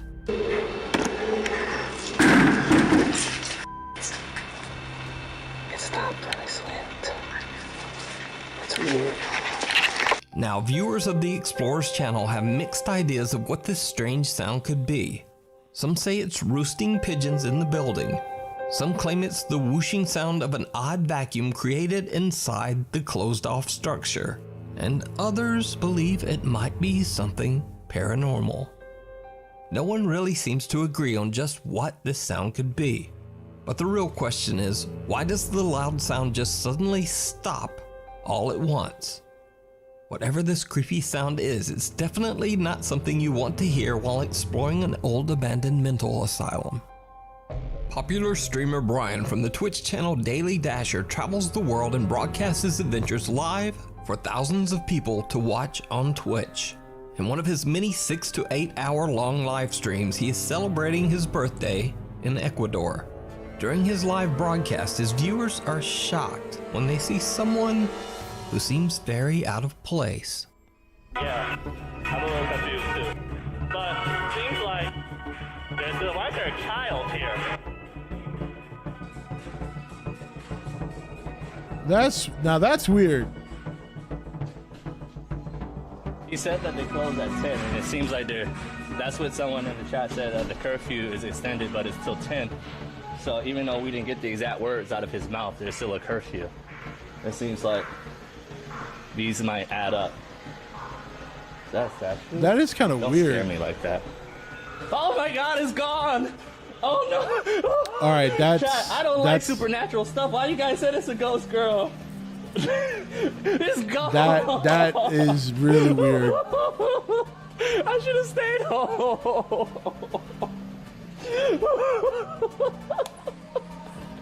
What the fuck? At first, Brian casually points out that there's a child standing at the balcony window. Oddly, the little girl is standing perfectly still. That's creepy. In fact, she is so still that viewers chatting in his live stream think that it might be a statue. Some even jokingly suggest that it's a little ghost girl. That's creepy. So, Brian pans his camera around and looks over. To his horror, he discovers that the little girl has mysteriously disappeared. Now, just like in the previous videos, I'm not necessarily saying that this is a paranormal event caught on camera. It might simply be that the girl, who doesn't move and appears to be completely unresponsive to her surroundings, maybe she just ran off when Brian was distracted. But Brian's reaction to the odd disappearance seems very sincere. He actually seems a bit shook. That's actually... Don't scare me like that. Oh my God, it's gone! Oh no! Chat, I don't like supernatural stuff. Why you guys said it's a ghost girl? That's pretty weird. It's gone! I should have stayed home. But, as with the other videos, I leave it up to you to decide. If you see a video that you think would be perfect for the top 5, or if you have a ghost hunting channel and you caught something great, contact me at nukes.5@gmail.com. Something Is it called acting where you just stand still? Last week I featured creepy footage of the terrifying haunting at the home of Mary Therese Pagay. I remember Verify the client's identity and provide... Ano ito? Sige pa, sige na. O, tara. 1, 2, 3, go. Now that I have introduced myself to the patient... Together with her brother, Mary was recording a nursing instructional video as part of her education, when suddenly the two got the scare of a lifetime. Since the horrifying events, Mary has been unable to sleep inside her own room. But after the overwhelming support of Nuke's Top 5 viewers, she decided to set up a night vision CCTV camera to record any evidence that might explain the scary incident. One night, just after midnight, her camera captures something truly bizarre.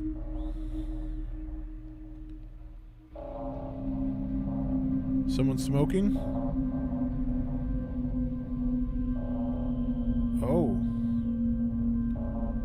Well, fans do that, so that's normal.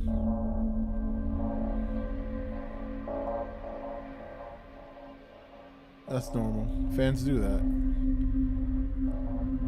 Oh, it turned off. An eerie smoke-like mist floats by and an electric fan in Mary's room turns on by itself.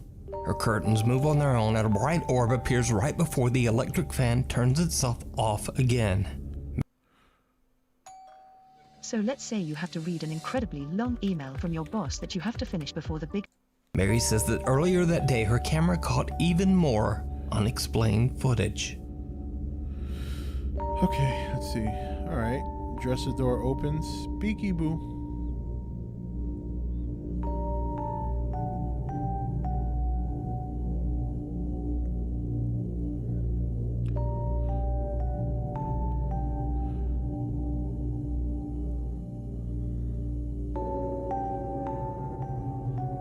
Okay.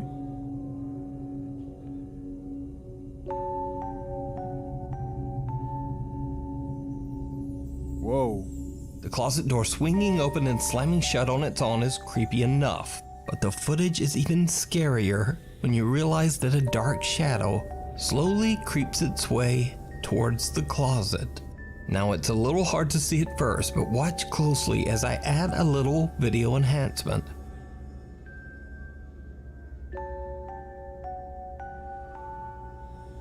Because of the sudden terrifying activity in her home, Mary says she thought long and hard about what could have possibly triggered the apparent haunting. There's only one recent event that she can think of that could be the cause of the sudden paranormal activity.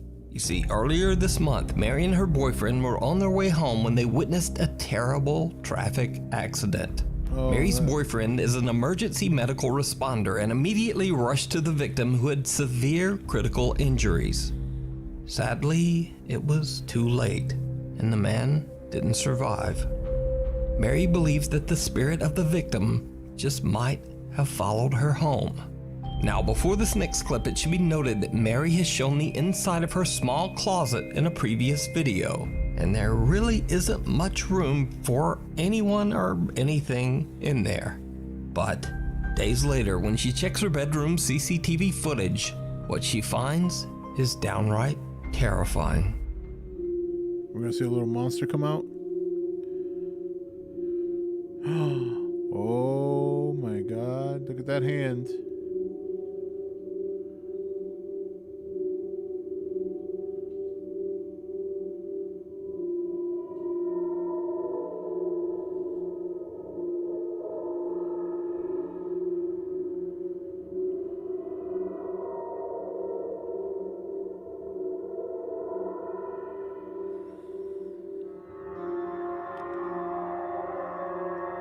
Chairs moving.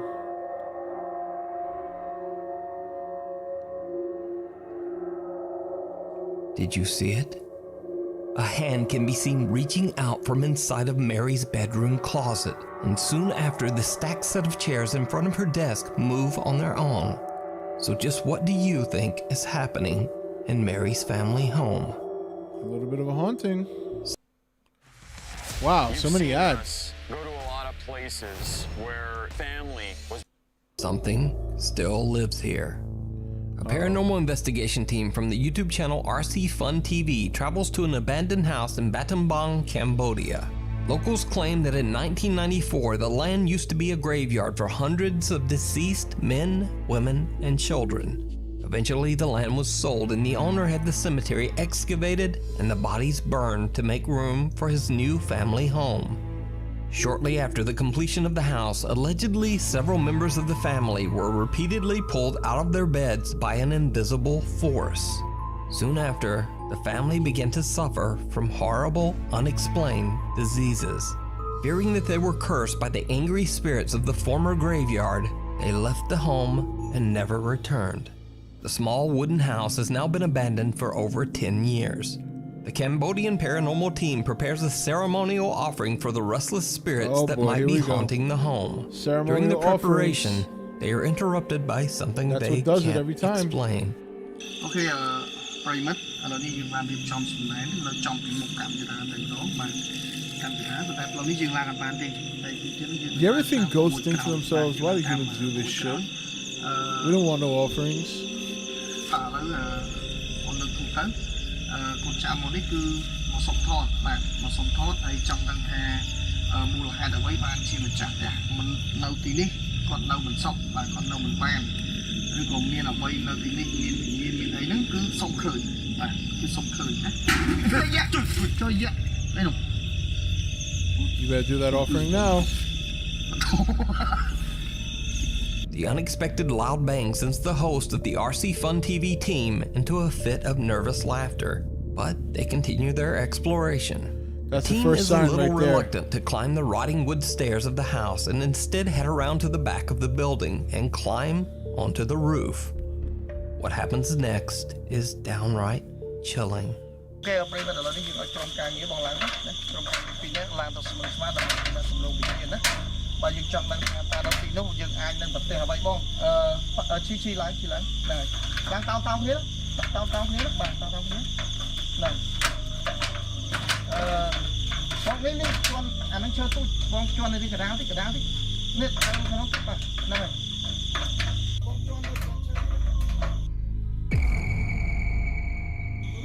What the hell? Oh, he looks right at it. Oh, wow, they jumped off the roof.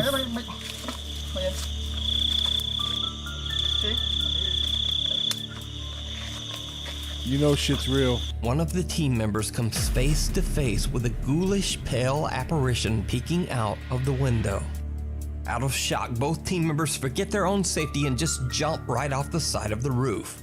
Luckily, except for some scratches, bruises, and perhaps some deep psychological scars, the two men are otherwise That is fucking okay. creepy. Now, cut to 2 months later. 2 and months the team later. returns, determined to explore inside the creepy house. During another ceremonial offering, they have no idea what their camera is capturing.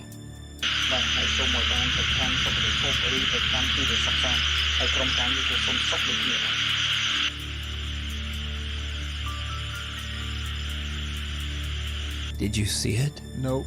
The team is completely unaware that something seemed to walk by the window upstairs. After careful deliberation, the two men decide to climb the rotten stairs up to the house. Once inside, they see something absolutely horrifying.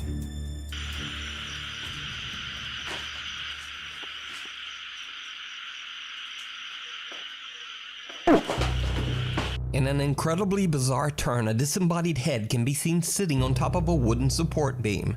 The team's host records as he runs away in fright. When the guys go back upstairs, there are no signs of the head, nor are there any signs of anyone or anything having ever been there. So did the investigators capture the paranormal activity that drove away the home's owners? Or is it all just an elaborate hoax? It's not a place to be. You can watch this full 2-part investigation over on the YouTube channel. Yeah, the ghost can have that one. TV. That's insane. Knock, knock. That is insane. Over the course of a couple of months, a series of strange events began to occur in several states in Malaysia. People began to report that someone had knocked at their door very late at night, but when they went to answer, there was no one there.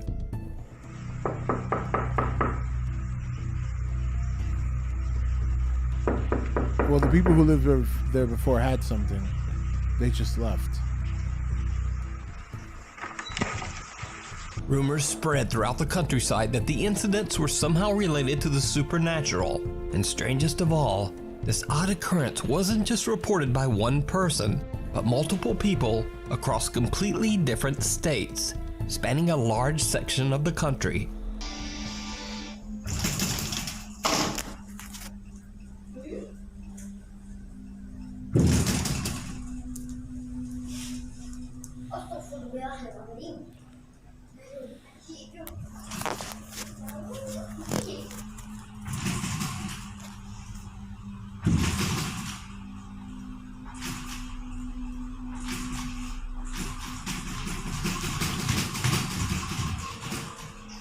There's nobody there.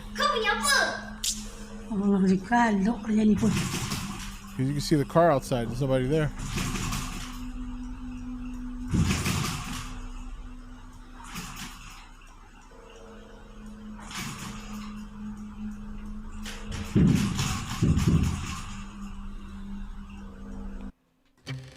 Do you want the scary stuff? Let's look inside. You know. Now, at first the story might just seem like an odd couple of videos. But no. These incidents were widely reported. In fact, the story got so much attention that it even made it into Malaysian print and TV news. But this bizarre story of supposed ghosts knocking on doors in Malaysia took an even stranger turn just last month. You see, residents of the neighboring country of the Philippines recently started reporting very similar terrifying experiences. Strange knocks on their door late at night.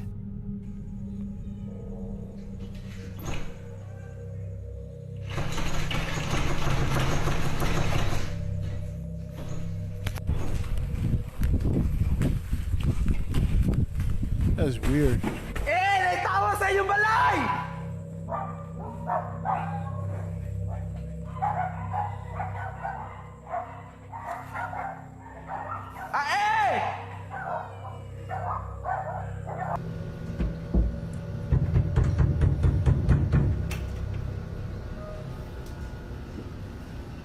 Something was there.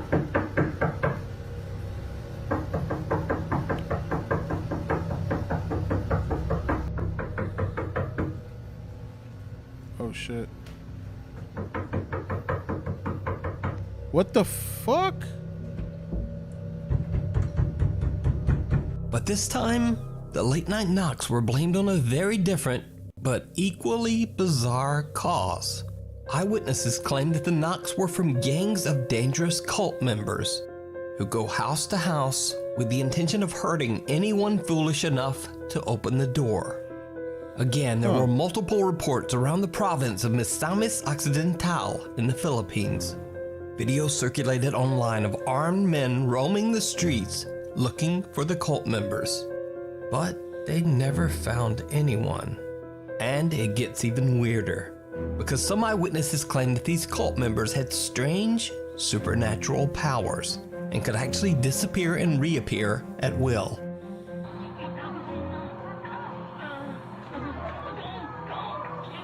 Lu, mana lagi sunakon ni?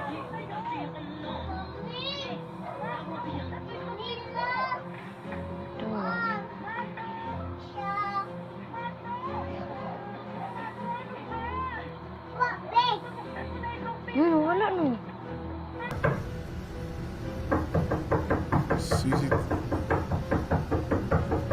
The reports were taken so seriously that the Philippine National Police conducted an extensive investigation. But the alleged dangerous cult members were never found. Likewise in Malaysia, no one ever found an explanation for the strange late-night knocks on the doors. So, the question remains, just what is going on in Southeast Asia with these strange reports of supernatural late-night knocking? And are the incidents in Malaysia and the Philippines related? Maybe we'll just never know. Thanks for watching. Follow me on Instagram here. Weird. Follow me on Twitter here. And then, apparently there's also a TikTok? Oh. Anyway, I'll see you next week.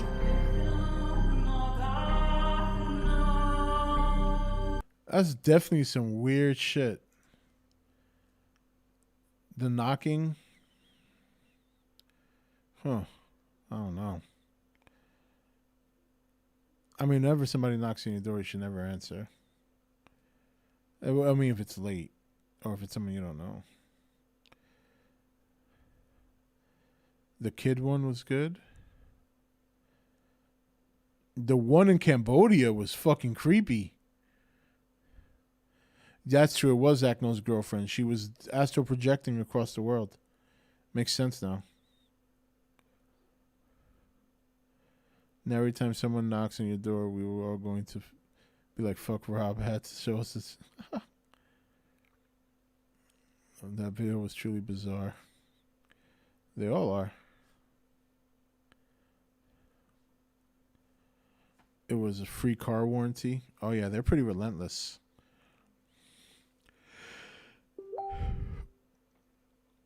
I know everyone's infected.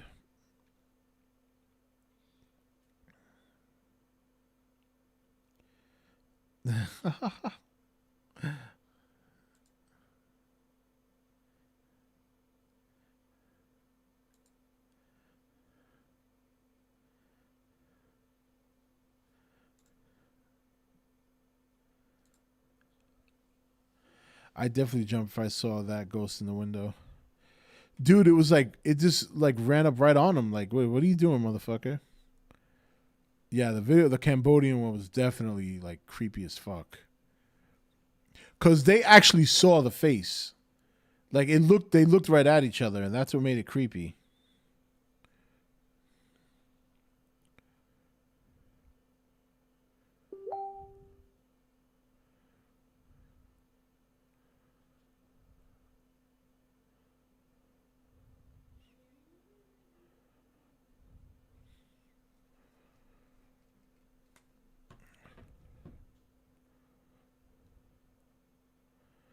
Kaiju, who doesn't want to do a live roast on Acton stream?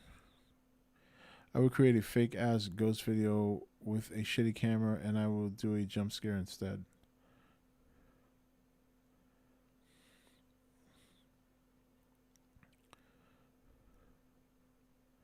Yeah, I would say the one we just saw, the very last one, the Cambodia one. are probably the two best parts of that. Yeah.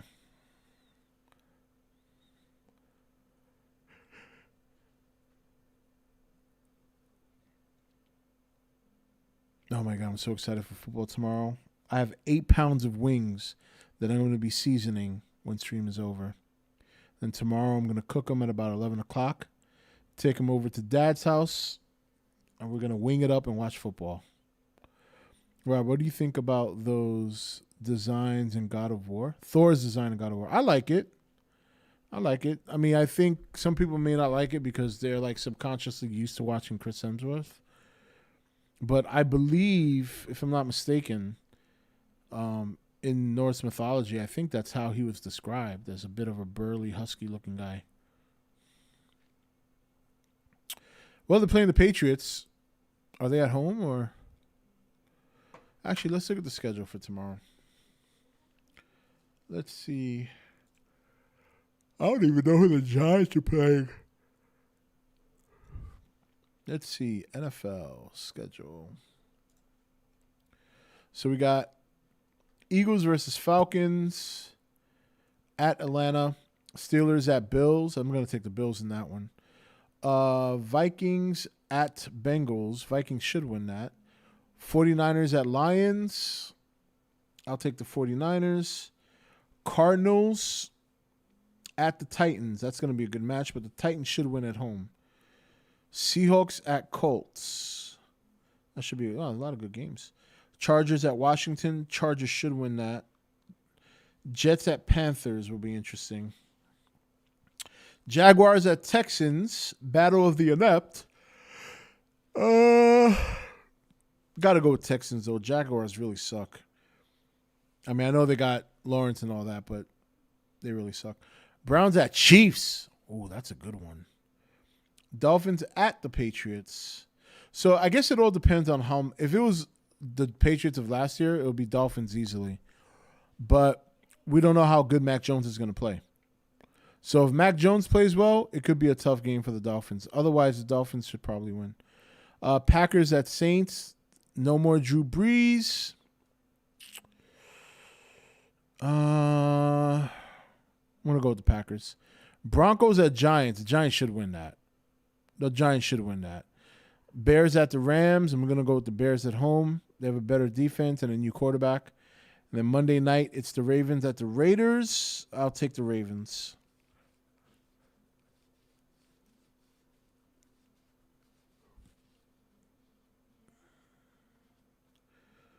Actually, not really, Mike. It's going to come down to Mac Jones, too.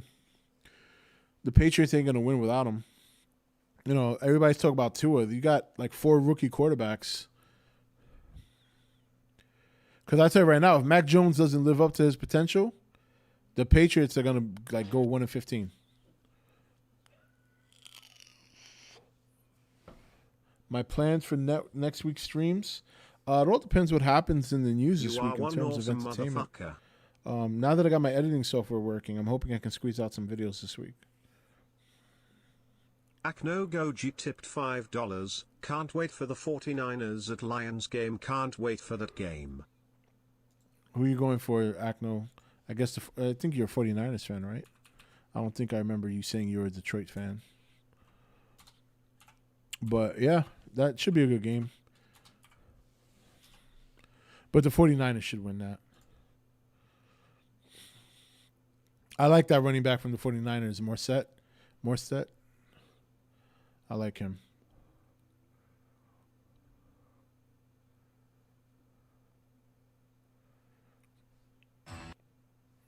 What the fuck?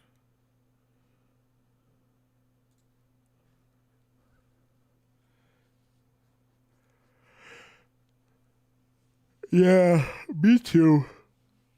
Oh, I'm sorry. I don't mean to yawn. It's been a fairly long day. Pretty active day.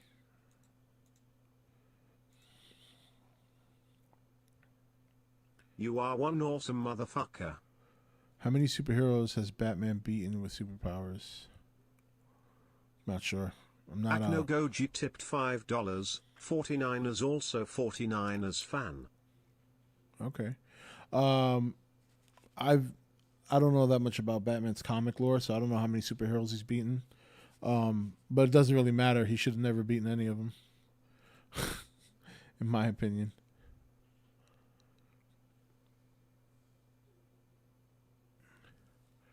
Ready for bed. Steve, Tiffany said you were like napping for like 4 hours or some shit like that. You were napping all day. I know you were in the city like I was that day. Crazy shit, man. 9/11, I wasn't actually in the city. I mean, I lived, I was at home. I lived in the Bronx. My father was, though. My father came out of a meeting at the World Trade Center right as the second plane hit. So literally, the way he described it was, he walked out the building, he looked up, and the plane hit. It was right. The other one had already hit. The second one hit as he walked out the building. It just boom. And he said it sounded like a loud bass drum. Boom. So, and then after that, he got the hell on the train and came home. My father was lucky. He caught the last train home before they shut everything down. Tiffany, you've been sleeping. Uh-oh. Clean the kitchen. Yeah, it was my dad that was there. Yeah, that's pretty crazy.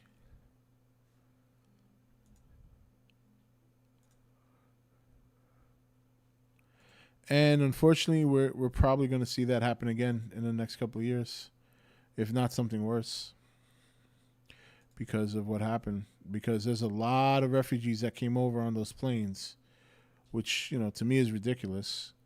There should have been Americans on that plane first. No disrespect, but you got to take care of your own. And definitely Afghanis who legally were to be here with green cards and all that. They flew, and it's funny because if you think about it, a lot of people don't know this, but a lot of those refugees that came over from Afghanistan, they were placed in red states. It's kind of funny how they were strategically dropped off. We had some land here. I think I spoke about, no, I didn't speak about it on stream, but I remember telling a couple of people on the nation via private message that we had, the day after the evacuation, we had refugees landing at the airport, and they were sent into Raleigh, which is 20 minutes from here. Texas had refugees land. So I think it's kind of funny that all these refugees are going to red states. You know what I mean?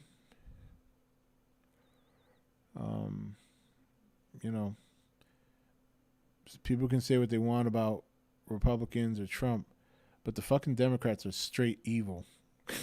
They're just fucking evil. There's no other way around it.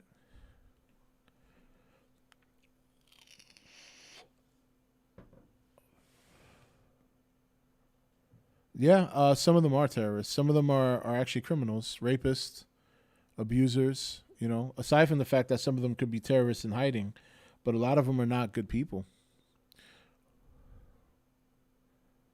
Yeah.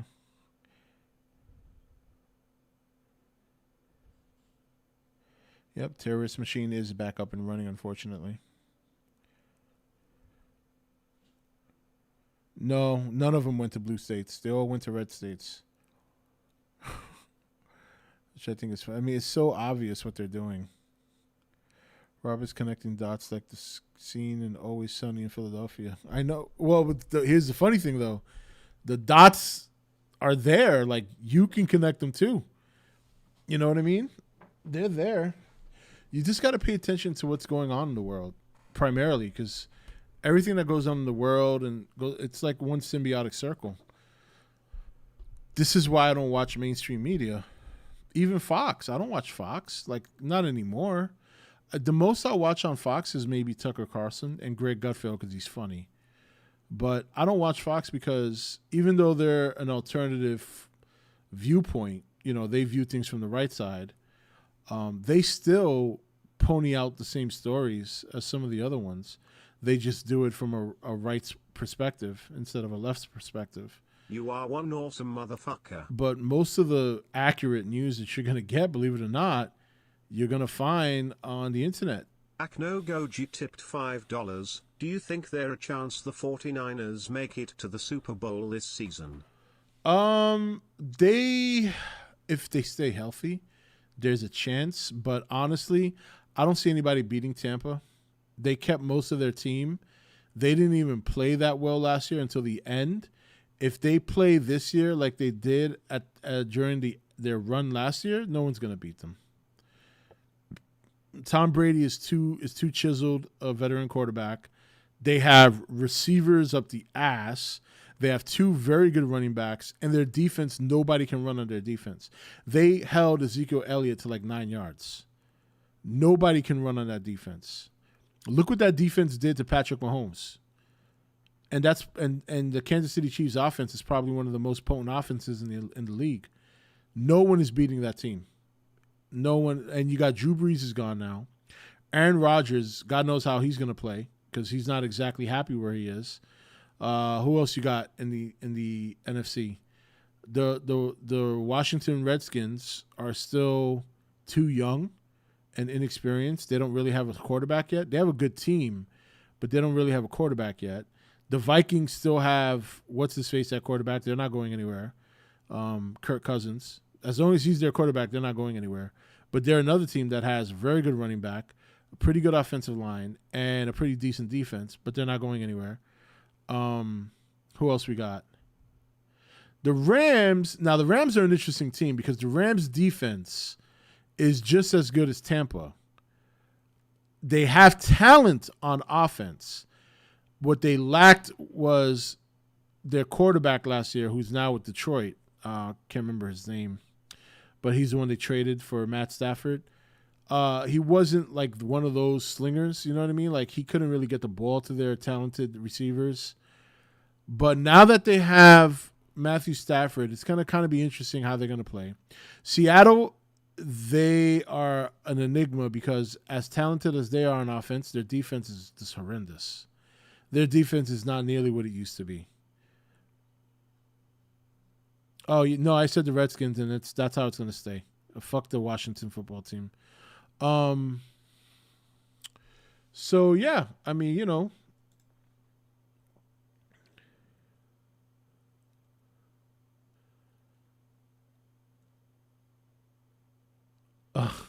Oh, my God, Steve, you shouldn't let your son listen to me. I didn't know he was that young. I curse too much. We'll see how Stafford plays this year. Yeah, so Stafford. So I don't think there's any team in the NFC that can beat them.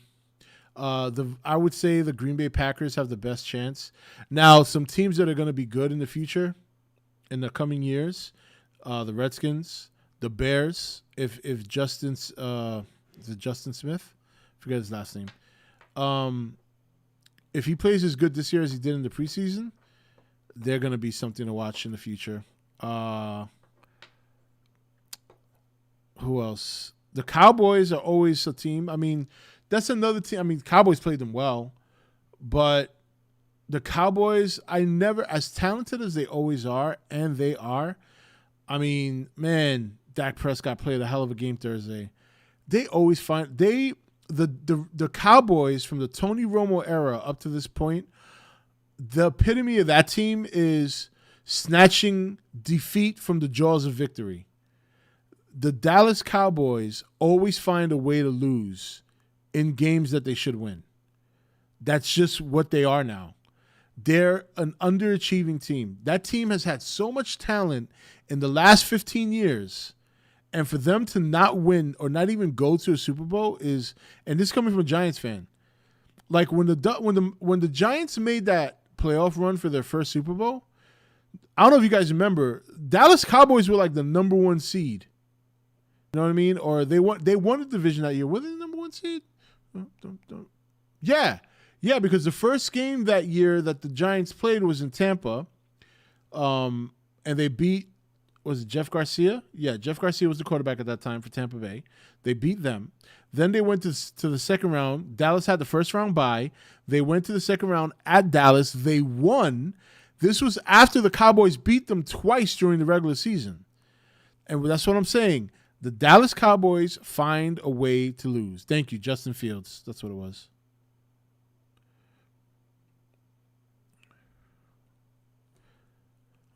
The Rams and Cardinals could beat Tampa. I would agree with you with the Rams. I'm not going to go as far as to say the Cardinals. The Cardinals are just, they're a little bit not a ways. They're not that far away from being a serious contender. They're not there yet, though. They're not there yet. They need a better running game. And, well, what's his name? Kenyon Drake, because he was with the Dolphins. I think it's Kenyon Drake.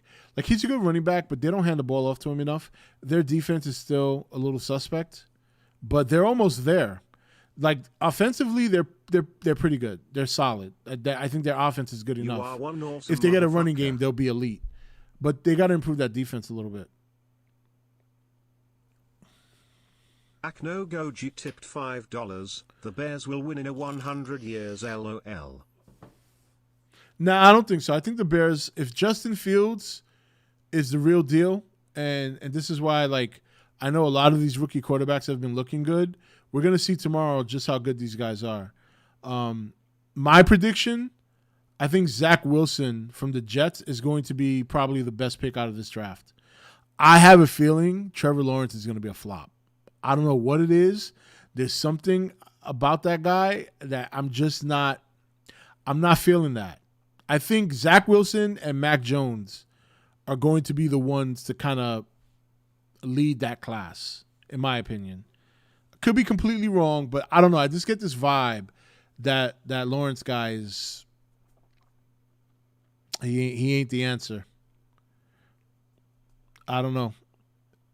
Now, granted, it's not easy for him. He's on a shitty team. But Detroit Lions can beat the Bucks or any other team. Detroit Lions are elite. They are the GOAT team. Yeah, good luck with that.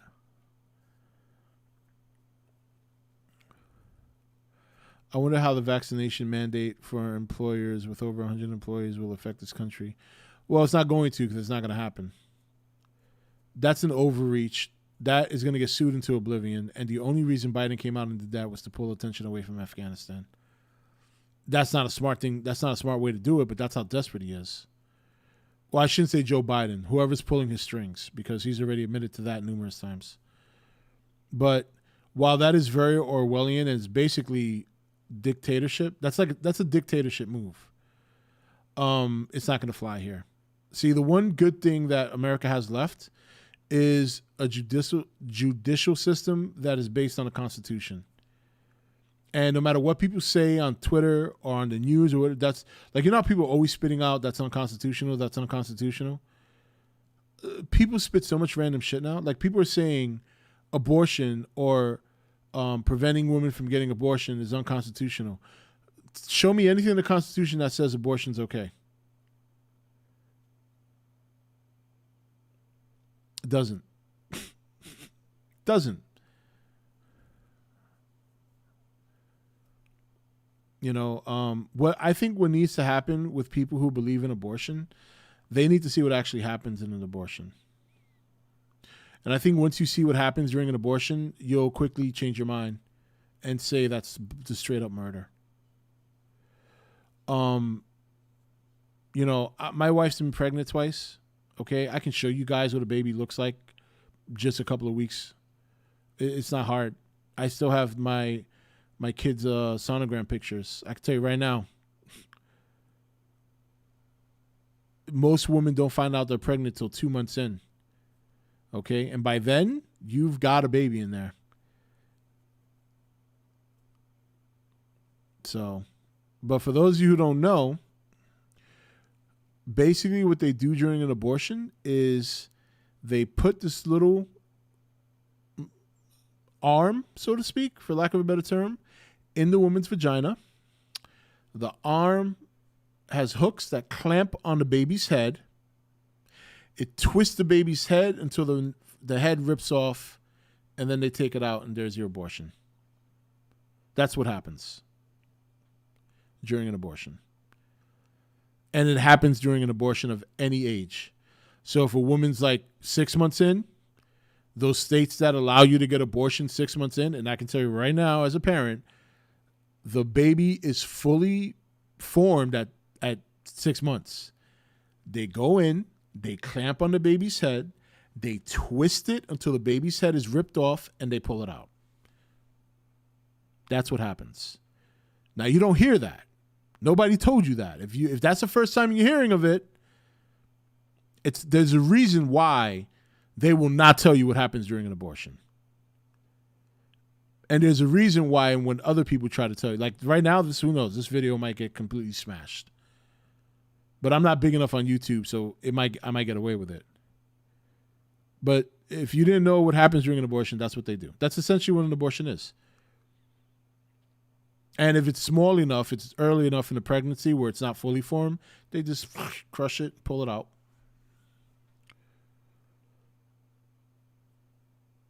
So when people say abortion is not, and think about it, how many of you have seen on TV or mainstream media, you remember that does anybody know, I wish I could remember her name, but she wasn't popular enough for me to care. But basically there's this woman who had a show on Netflix. She got popular because she was talking shit about, she was making jokes about the press secretary, Huckabee Sanders. I forget what her name was. She was ugly, like buck teeth and shit. Anyway, she had a show on Netflix. It didn't last long because it was woke. But on that show, she had like this one skit where she was celebrating abortion. She had like a parade and people were cheering abortion. You know what I mean? I mean, it's sick. But to be fair, a lot of people on the left who want abortion, who are saying it's my right, it's a woman's right, I guarantee you them, a lot of them don't know what really happens. What's going on, Mr. L? Not Amy Schumer. Not Amy Schumer. I can't remember her name, but it wasn't Amy Schumer. She was like a flash in the pan. Dr. Joe Biden. I am Dr. Jill Biden, tipped $5. Hi Rob, first time long time. I know my husband pops in on here from time to time in between naps, but I never got a chance to say hi. I didn't know you are a doctor like me. I'm not a doctor. I just know what the fuck is going on.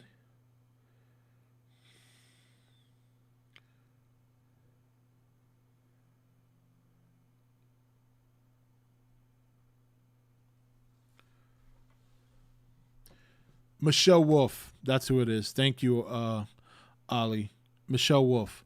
So Michelle Wolf was a flash in the pan because she was at a press dinner. They do this once a year at the White House, or, you know, Trump didn't go. It's basically all the huff. Oh, yes, you know, very snobbish.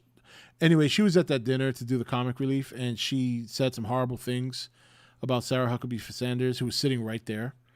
And God bless Sarah Huckabee Sanders. She took it like a champ. She just sat there and she was like, whatever. But anyway, because she did that, they gave her own show on Netflix. I think it lasted like 4 episodes. But at one of the episodes, she had this skit where she had like a parade, and in the parade, everybody was celebrating abortion. I mean, if you're a God-fearing person, the only thing you could think to yourself is, wow, wait till these people go to hell. Like, seriously.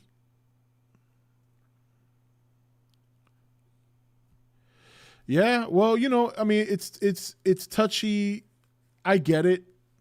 You know what I mean? Here's my argument. And this is why I get very passionate about abortion. It's not just the idea that I do believe it's murder, but the other argument is the my body, my choice, right? And I actually don't agree with that, because when I was younger, I was with a girl who got pregnant, and she went ahead and got an abortion without even telling me. And I don't think some women, I don't think, understand just how much that could destroy a person, or a man, I should say, who really cares and really wants to have the kid, who really wants to be supportive, who really wants to be there. And I just don't think a lot of women understand just how much that could hurt someone else that they're in a relationship with, because it's not a man's fault. It's not anyone's fault that women were chosen to be the bearer of children. That's not my fault. I didn't make women. God did. And I think what some women need to understand is that people who don't agree with abortion, people who want to put a stop to it, they don't care about your body. They're not trying to take anything away from your body. They're not trying to do any. It's not nobody cares about the fallopian tubes, and we don't care about that. We care about the child that's in there. And you can make the argument as, well, I'm carrying it to my body, but at the same time, that baby would not be in there unless you consented to make that baby with somebody else. And because it takes two people to consent, two people should make the choice. Akno Goji tipped $5. So do they leave a baby body without a head in a woman? Yikes. No, they take everything out. It's just that the head is the bigger part. So it's easier to take the rest of the body out after you crush the head and remove it.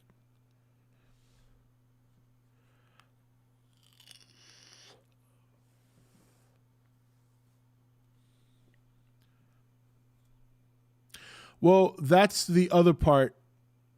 I know what you're saying, Tiffany, but the only thing I would say is that the child should have an opportunity. Like my younger sister believes in abortion. And I remember I told her once, if it ever happens, before you make a decision, just talk to me. And it's not for me to convince her to do it. I would tell my sister, endure the 9 months, and if after 9 months you don't want it, I will take it. I even told that, me and my wife even said that to her sister, because her sister is very unhealthy and her son is, there was almost a moment there where we were going to adopt him. I mean, I'm serious when I talk about this shit. I don't play games. I think everybody should have an opportunity at life. And life is a rough thing. Not everybody who gets an opportunity at life is going to have a good life. I mean, that's sad. It's unfortunate. It's a sad truth. But that doesn't mean that they shouldn't have the opportunity to have one.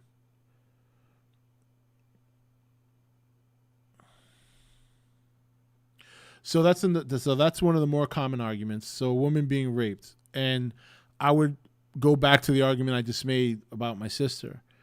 I get it. Like, the idea of seeing a child or potentially seeing someone who violated you in the face of your child, yeah, I couldn't imagine wanting to go through that.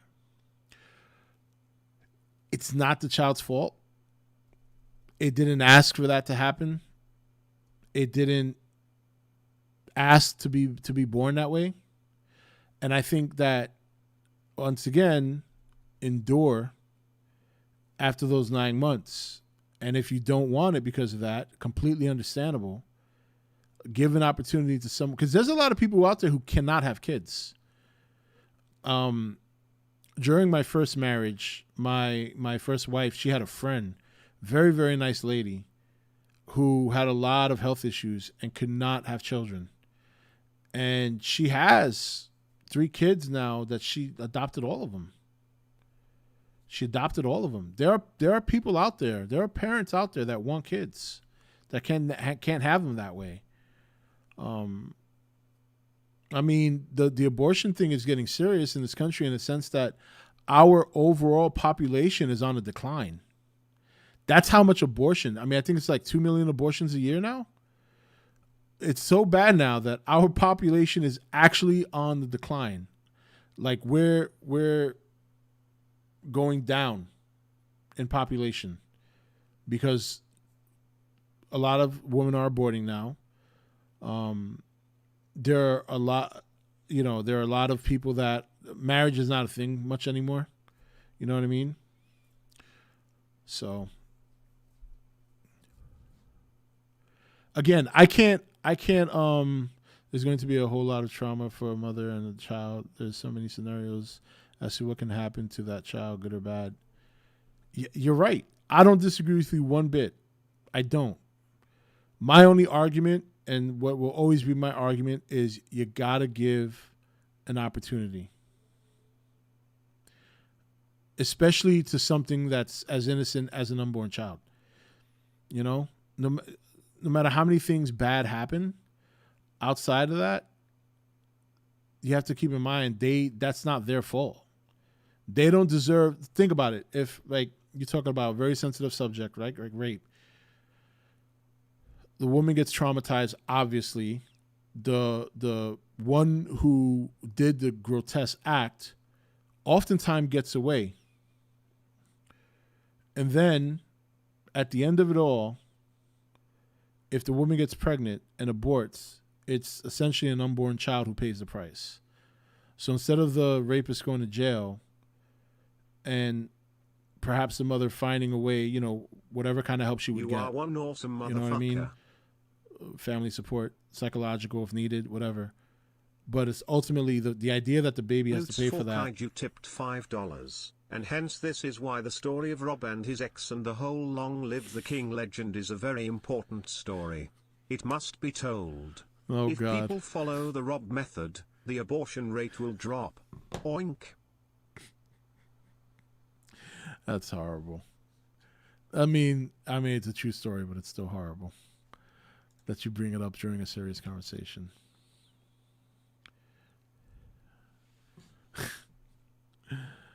The baby is a new life. It's not part of the woman's body.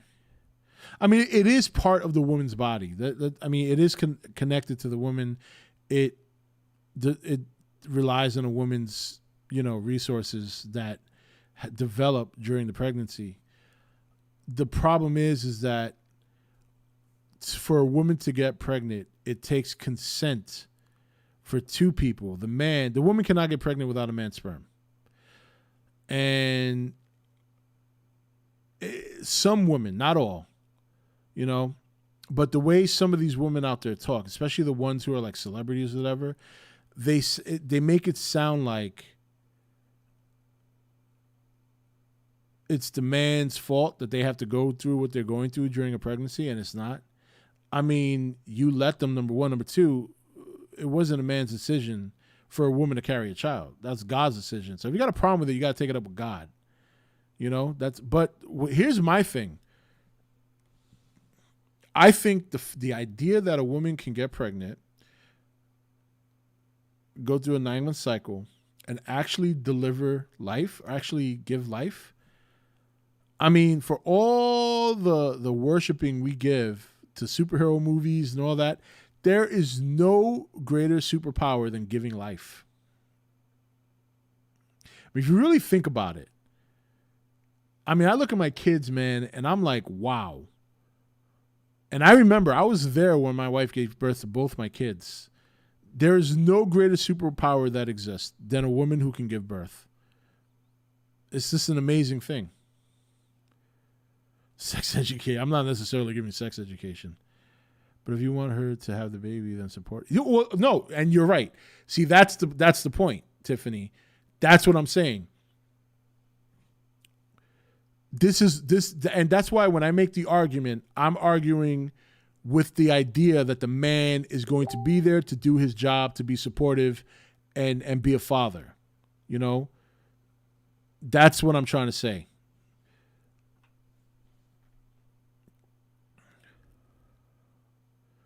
Yeah, and there's some men who won't. That's true. From day one of pregnancy to the end of their 18 years. I suppose religion also plays a role in this. I mean, what do you mean in terms of pregnancy or abortion and stuff like that? I mean, you guys know that I'm fairly religious. I'm not ultra religious. Like, I'm not going to sit here and quote the Bible. You guys know I have a very different view on religion than the average person. There's some people who are hardcore Christian or hardcore Catholic that believe that they should be talking about God and spreading the word on a daily basis. I don't believe that. I believe God put us on this earth to live our life and to live the best life we can and stay in communication with him, pray to him, worship him, but not at the expense of your life. It's kind of like what I was saying about politics earlier, right? So many people, like, politics is almost like a religion now to some people. Like, nothing should overwhelm your life that's not, you know what I mean, where you interact with your family. Like, you shouldn't be too into politics. You shouldn't be talking about politics every day. You shouldn't let politics, you know what I mean? Same thing with religion. It's great if you want to read the Bible. It's great to go to church. It's great to have a relationship with God and talk to him. You should not be doing it every day. This is why God said he only requested 1 day a week from his, from worshipers, not 7. You know what I mean? And that whole part about giving the money, yeah, that was included by man. He does talk about charity, but not in a way that it's kind of talked about now. Like if you go to certain churches, and I say certain because they're not all like that. But when you look at people like Joel Osteen, you know what I mean? The guy's fucking filthy rich. And, I'm not saying he doesn't donate his money to the cause or to the Latter-day Saints or the Vatican, but the dude is absolutely filthy rich. That's not what God had intended when he talks about charity.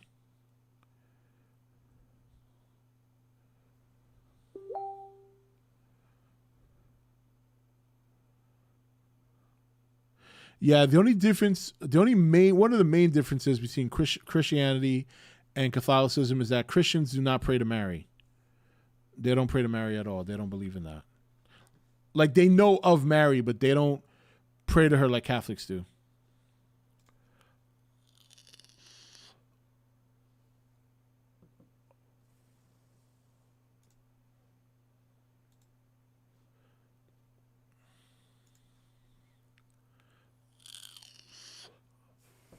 Thou shalt not simp, especially Aknogoji, the 11th commandment.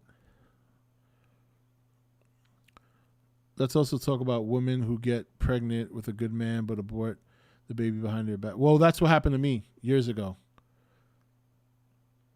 That's what happened to me years ago. It was not a good feeling. I cried. Oh my God, did I cry? I was like 23 or 20. I was in my early 20s. And I remember I told my mom, and literally my mom's holding me like I'm a child. Like she's like holding my head. I was just crying profusely. It hurt so much. And I didn't get over it for a long time. When I say a long time, I'm talking pretty recently. My wife can tell you there were times, because I used to have this reoccurring nightmare. It still happens sometimes, but it's a lot rarer now than it used to be. And I used to have this reoccurring nightmare where I would, because I lived in New York when this happened. So I had this reoccurring nightmare where I'd be at Central Park walking, and I'd find a lost child. And every time I found a lost child, I'd walk up and I'd be like, where are your parents? And or the child would be like, my mommy or my daddy left me. And every time I had that reoccurring dream, it would change. It would either be a boy or a girl. And I started having those dreams after that happened. Like I felt, it's not that I felt fully responsible because I know I didn't make the choice, but I felt like I could have done more to prevent it. Maybe, you know what I mean? So, and that happened for a long time. I mean, there were plenty of nights my wife would wake up, because I'd wake up and I'd be emotional. I'd be very, just down. Like she would never see me be like you guys see me. I'm more pretty upbeat. I'd be completely depressed. Like from that dream, like every time I had the dream from that point for like a couple of days, I'd be completely just like unattached. You know what I mean? It started happening a lot less ever since I had my kids. So over the years, it's declined a lot more. Yeah.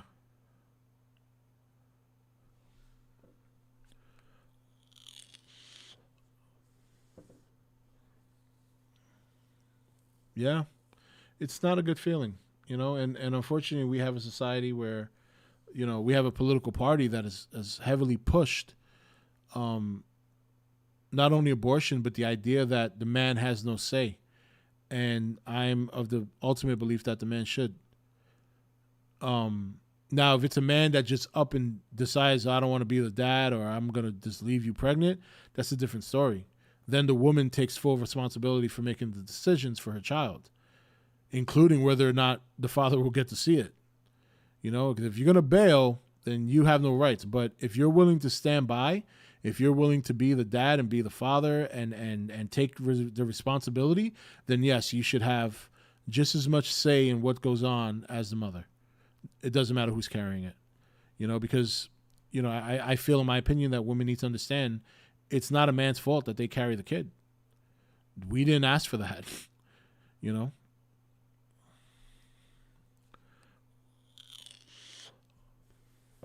How we present ourselves on the internet isn't always what also being represented outside too. It can be tough to understand, but no, that's true. I believe a lot of people. Well, when you look at what people say on the internet, I do believe a lot of them do it because they know they can. They know there's no responsibility for it. They don't have to be held accountable, I should say, for what they say. But yeah, a lot of people on the internet that say the things they say will not say that in person. 9 times out of 10, they won't do it.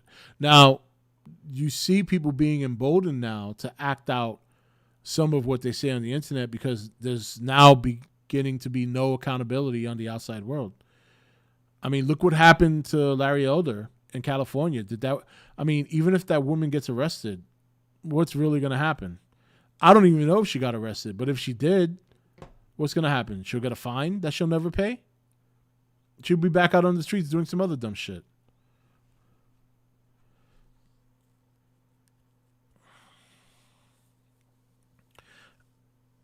Act no, thou shalt not covet every woman you meet. I keep hearing we didn't ask for this. I believe a lot of women would feel the same way.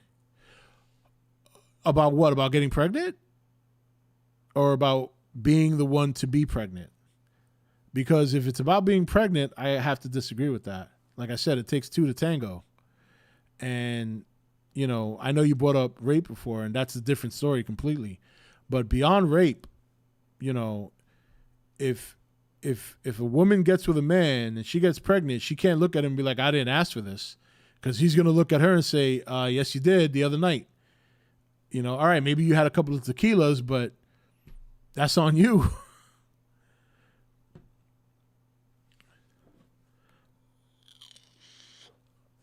Yeah, that was crazy. Yeah, just to be clear, when I say that a man says they don't, it's not for the woman to get pregnant. I'm talking about in terms of the woman carrying the baby. Like men, it's not like men had any say in that. Like men didn't decide for that to happen. That's why. So my argument was sometimes women, not all women, mainly crazy ultra feminist women, will almost blame a man for the fact that they got to carry the kid, which is not fair because men didn't ask for that. And you're right, women didn't ask for that either. Unfortunately, that's just how it is. You know, I mean, there's really nobody can be blamed.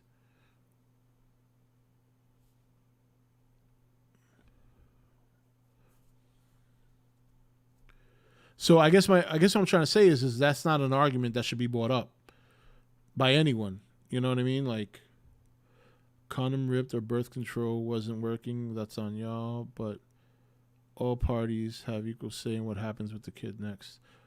Well, condom ripping or birth control. Well, the birth control, yeah, because men don't take. But condom ripping, I mean, that's just, you know, that's nobody's fault either. Nobody can call that.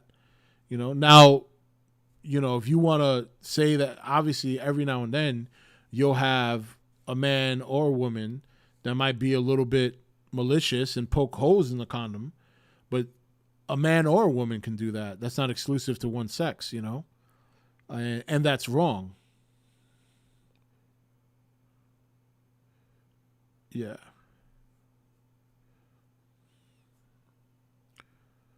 Otherwise, just don't pipe.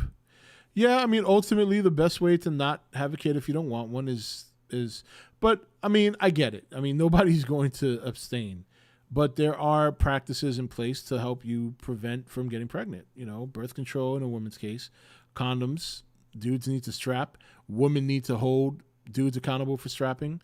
I mean, me and my wife, we didn't unstrap for a while. You know, until we knew that, you know, I mean, she got pregnant fast, but, you know, me and my wife, you know, we were knocking boots pretty early, so we did it quite a bit. So, I mean, we used the rubber for a number of times before we decided, hey, let's take it to the next level. No, don't double up. Now you're really taking the fun out of it.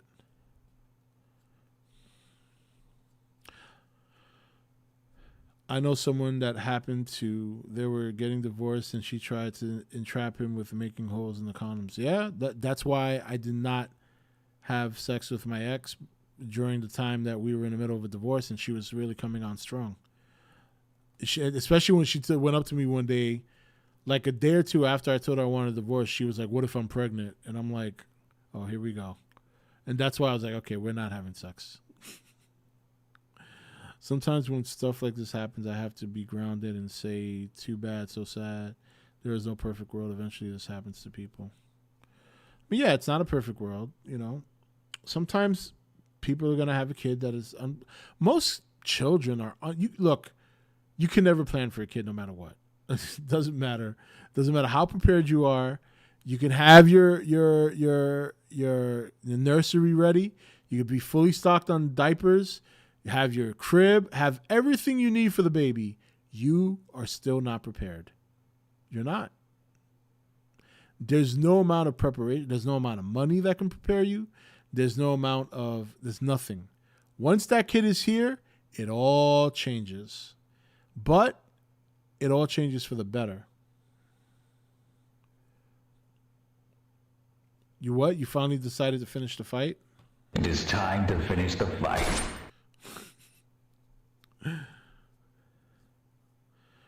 Did Holyfield win?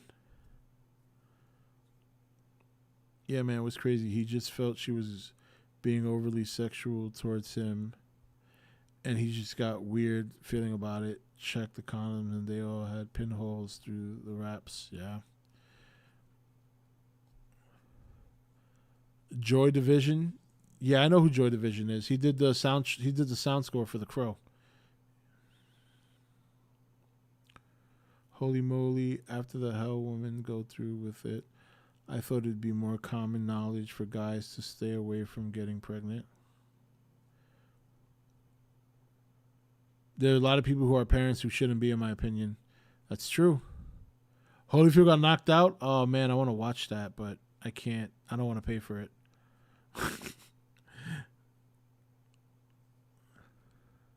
All right. You guys had gotten a half-hour bonus that I wasn't expecting. You guys bring up serious topics only to keep me on stream. Naughty naughties. Naughty naughties. You guys think you're slick. You guys think you're slick. But no, no, no, no. All right. Well, it's that time of the night. It's been fun. Good conversation. I thought it was a great conversation, actually. And I appreciate it. And I appreciate everybody being very civil. That's the most important part. All shucks, he caught on. Yes, I did. All right. You guys have a great rest of the weekend. Enjoy football tomorrow, baby. Football and wings. All right. Hopefully, you guys will get some videos this week. Got the editing software working, so I'm feeling pretty good. Now I just need some topics. Guys, send me some topics. I'm rusty. What do you want me to talk about this week? All right, send it to me on Facebook, email, whatever. All right, guys, have a great night. Put on the BRB. I gotta put the other one back in. I keep forgetting. All right, guys, have a good night. Stay blessed, and I'll see you guys soon.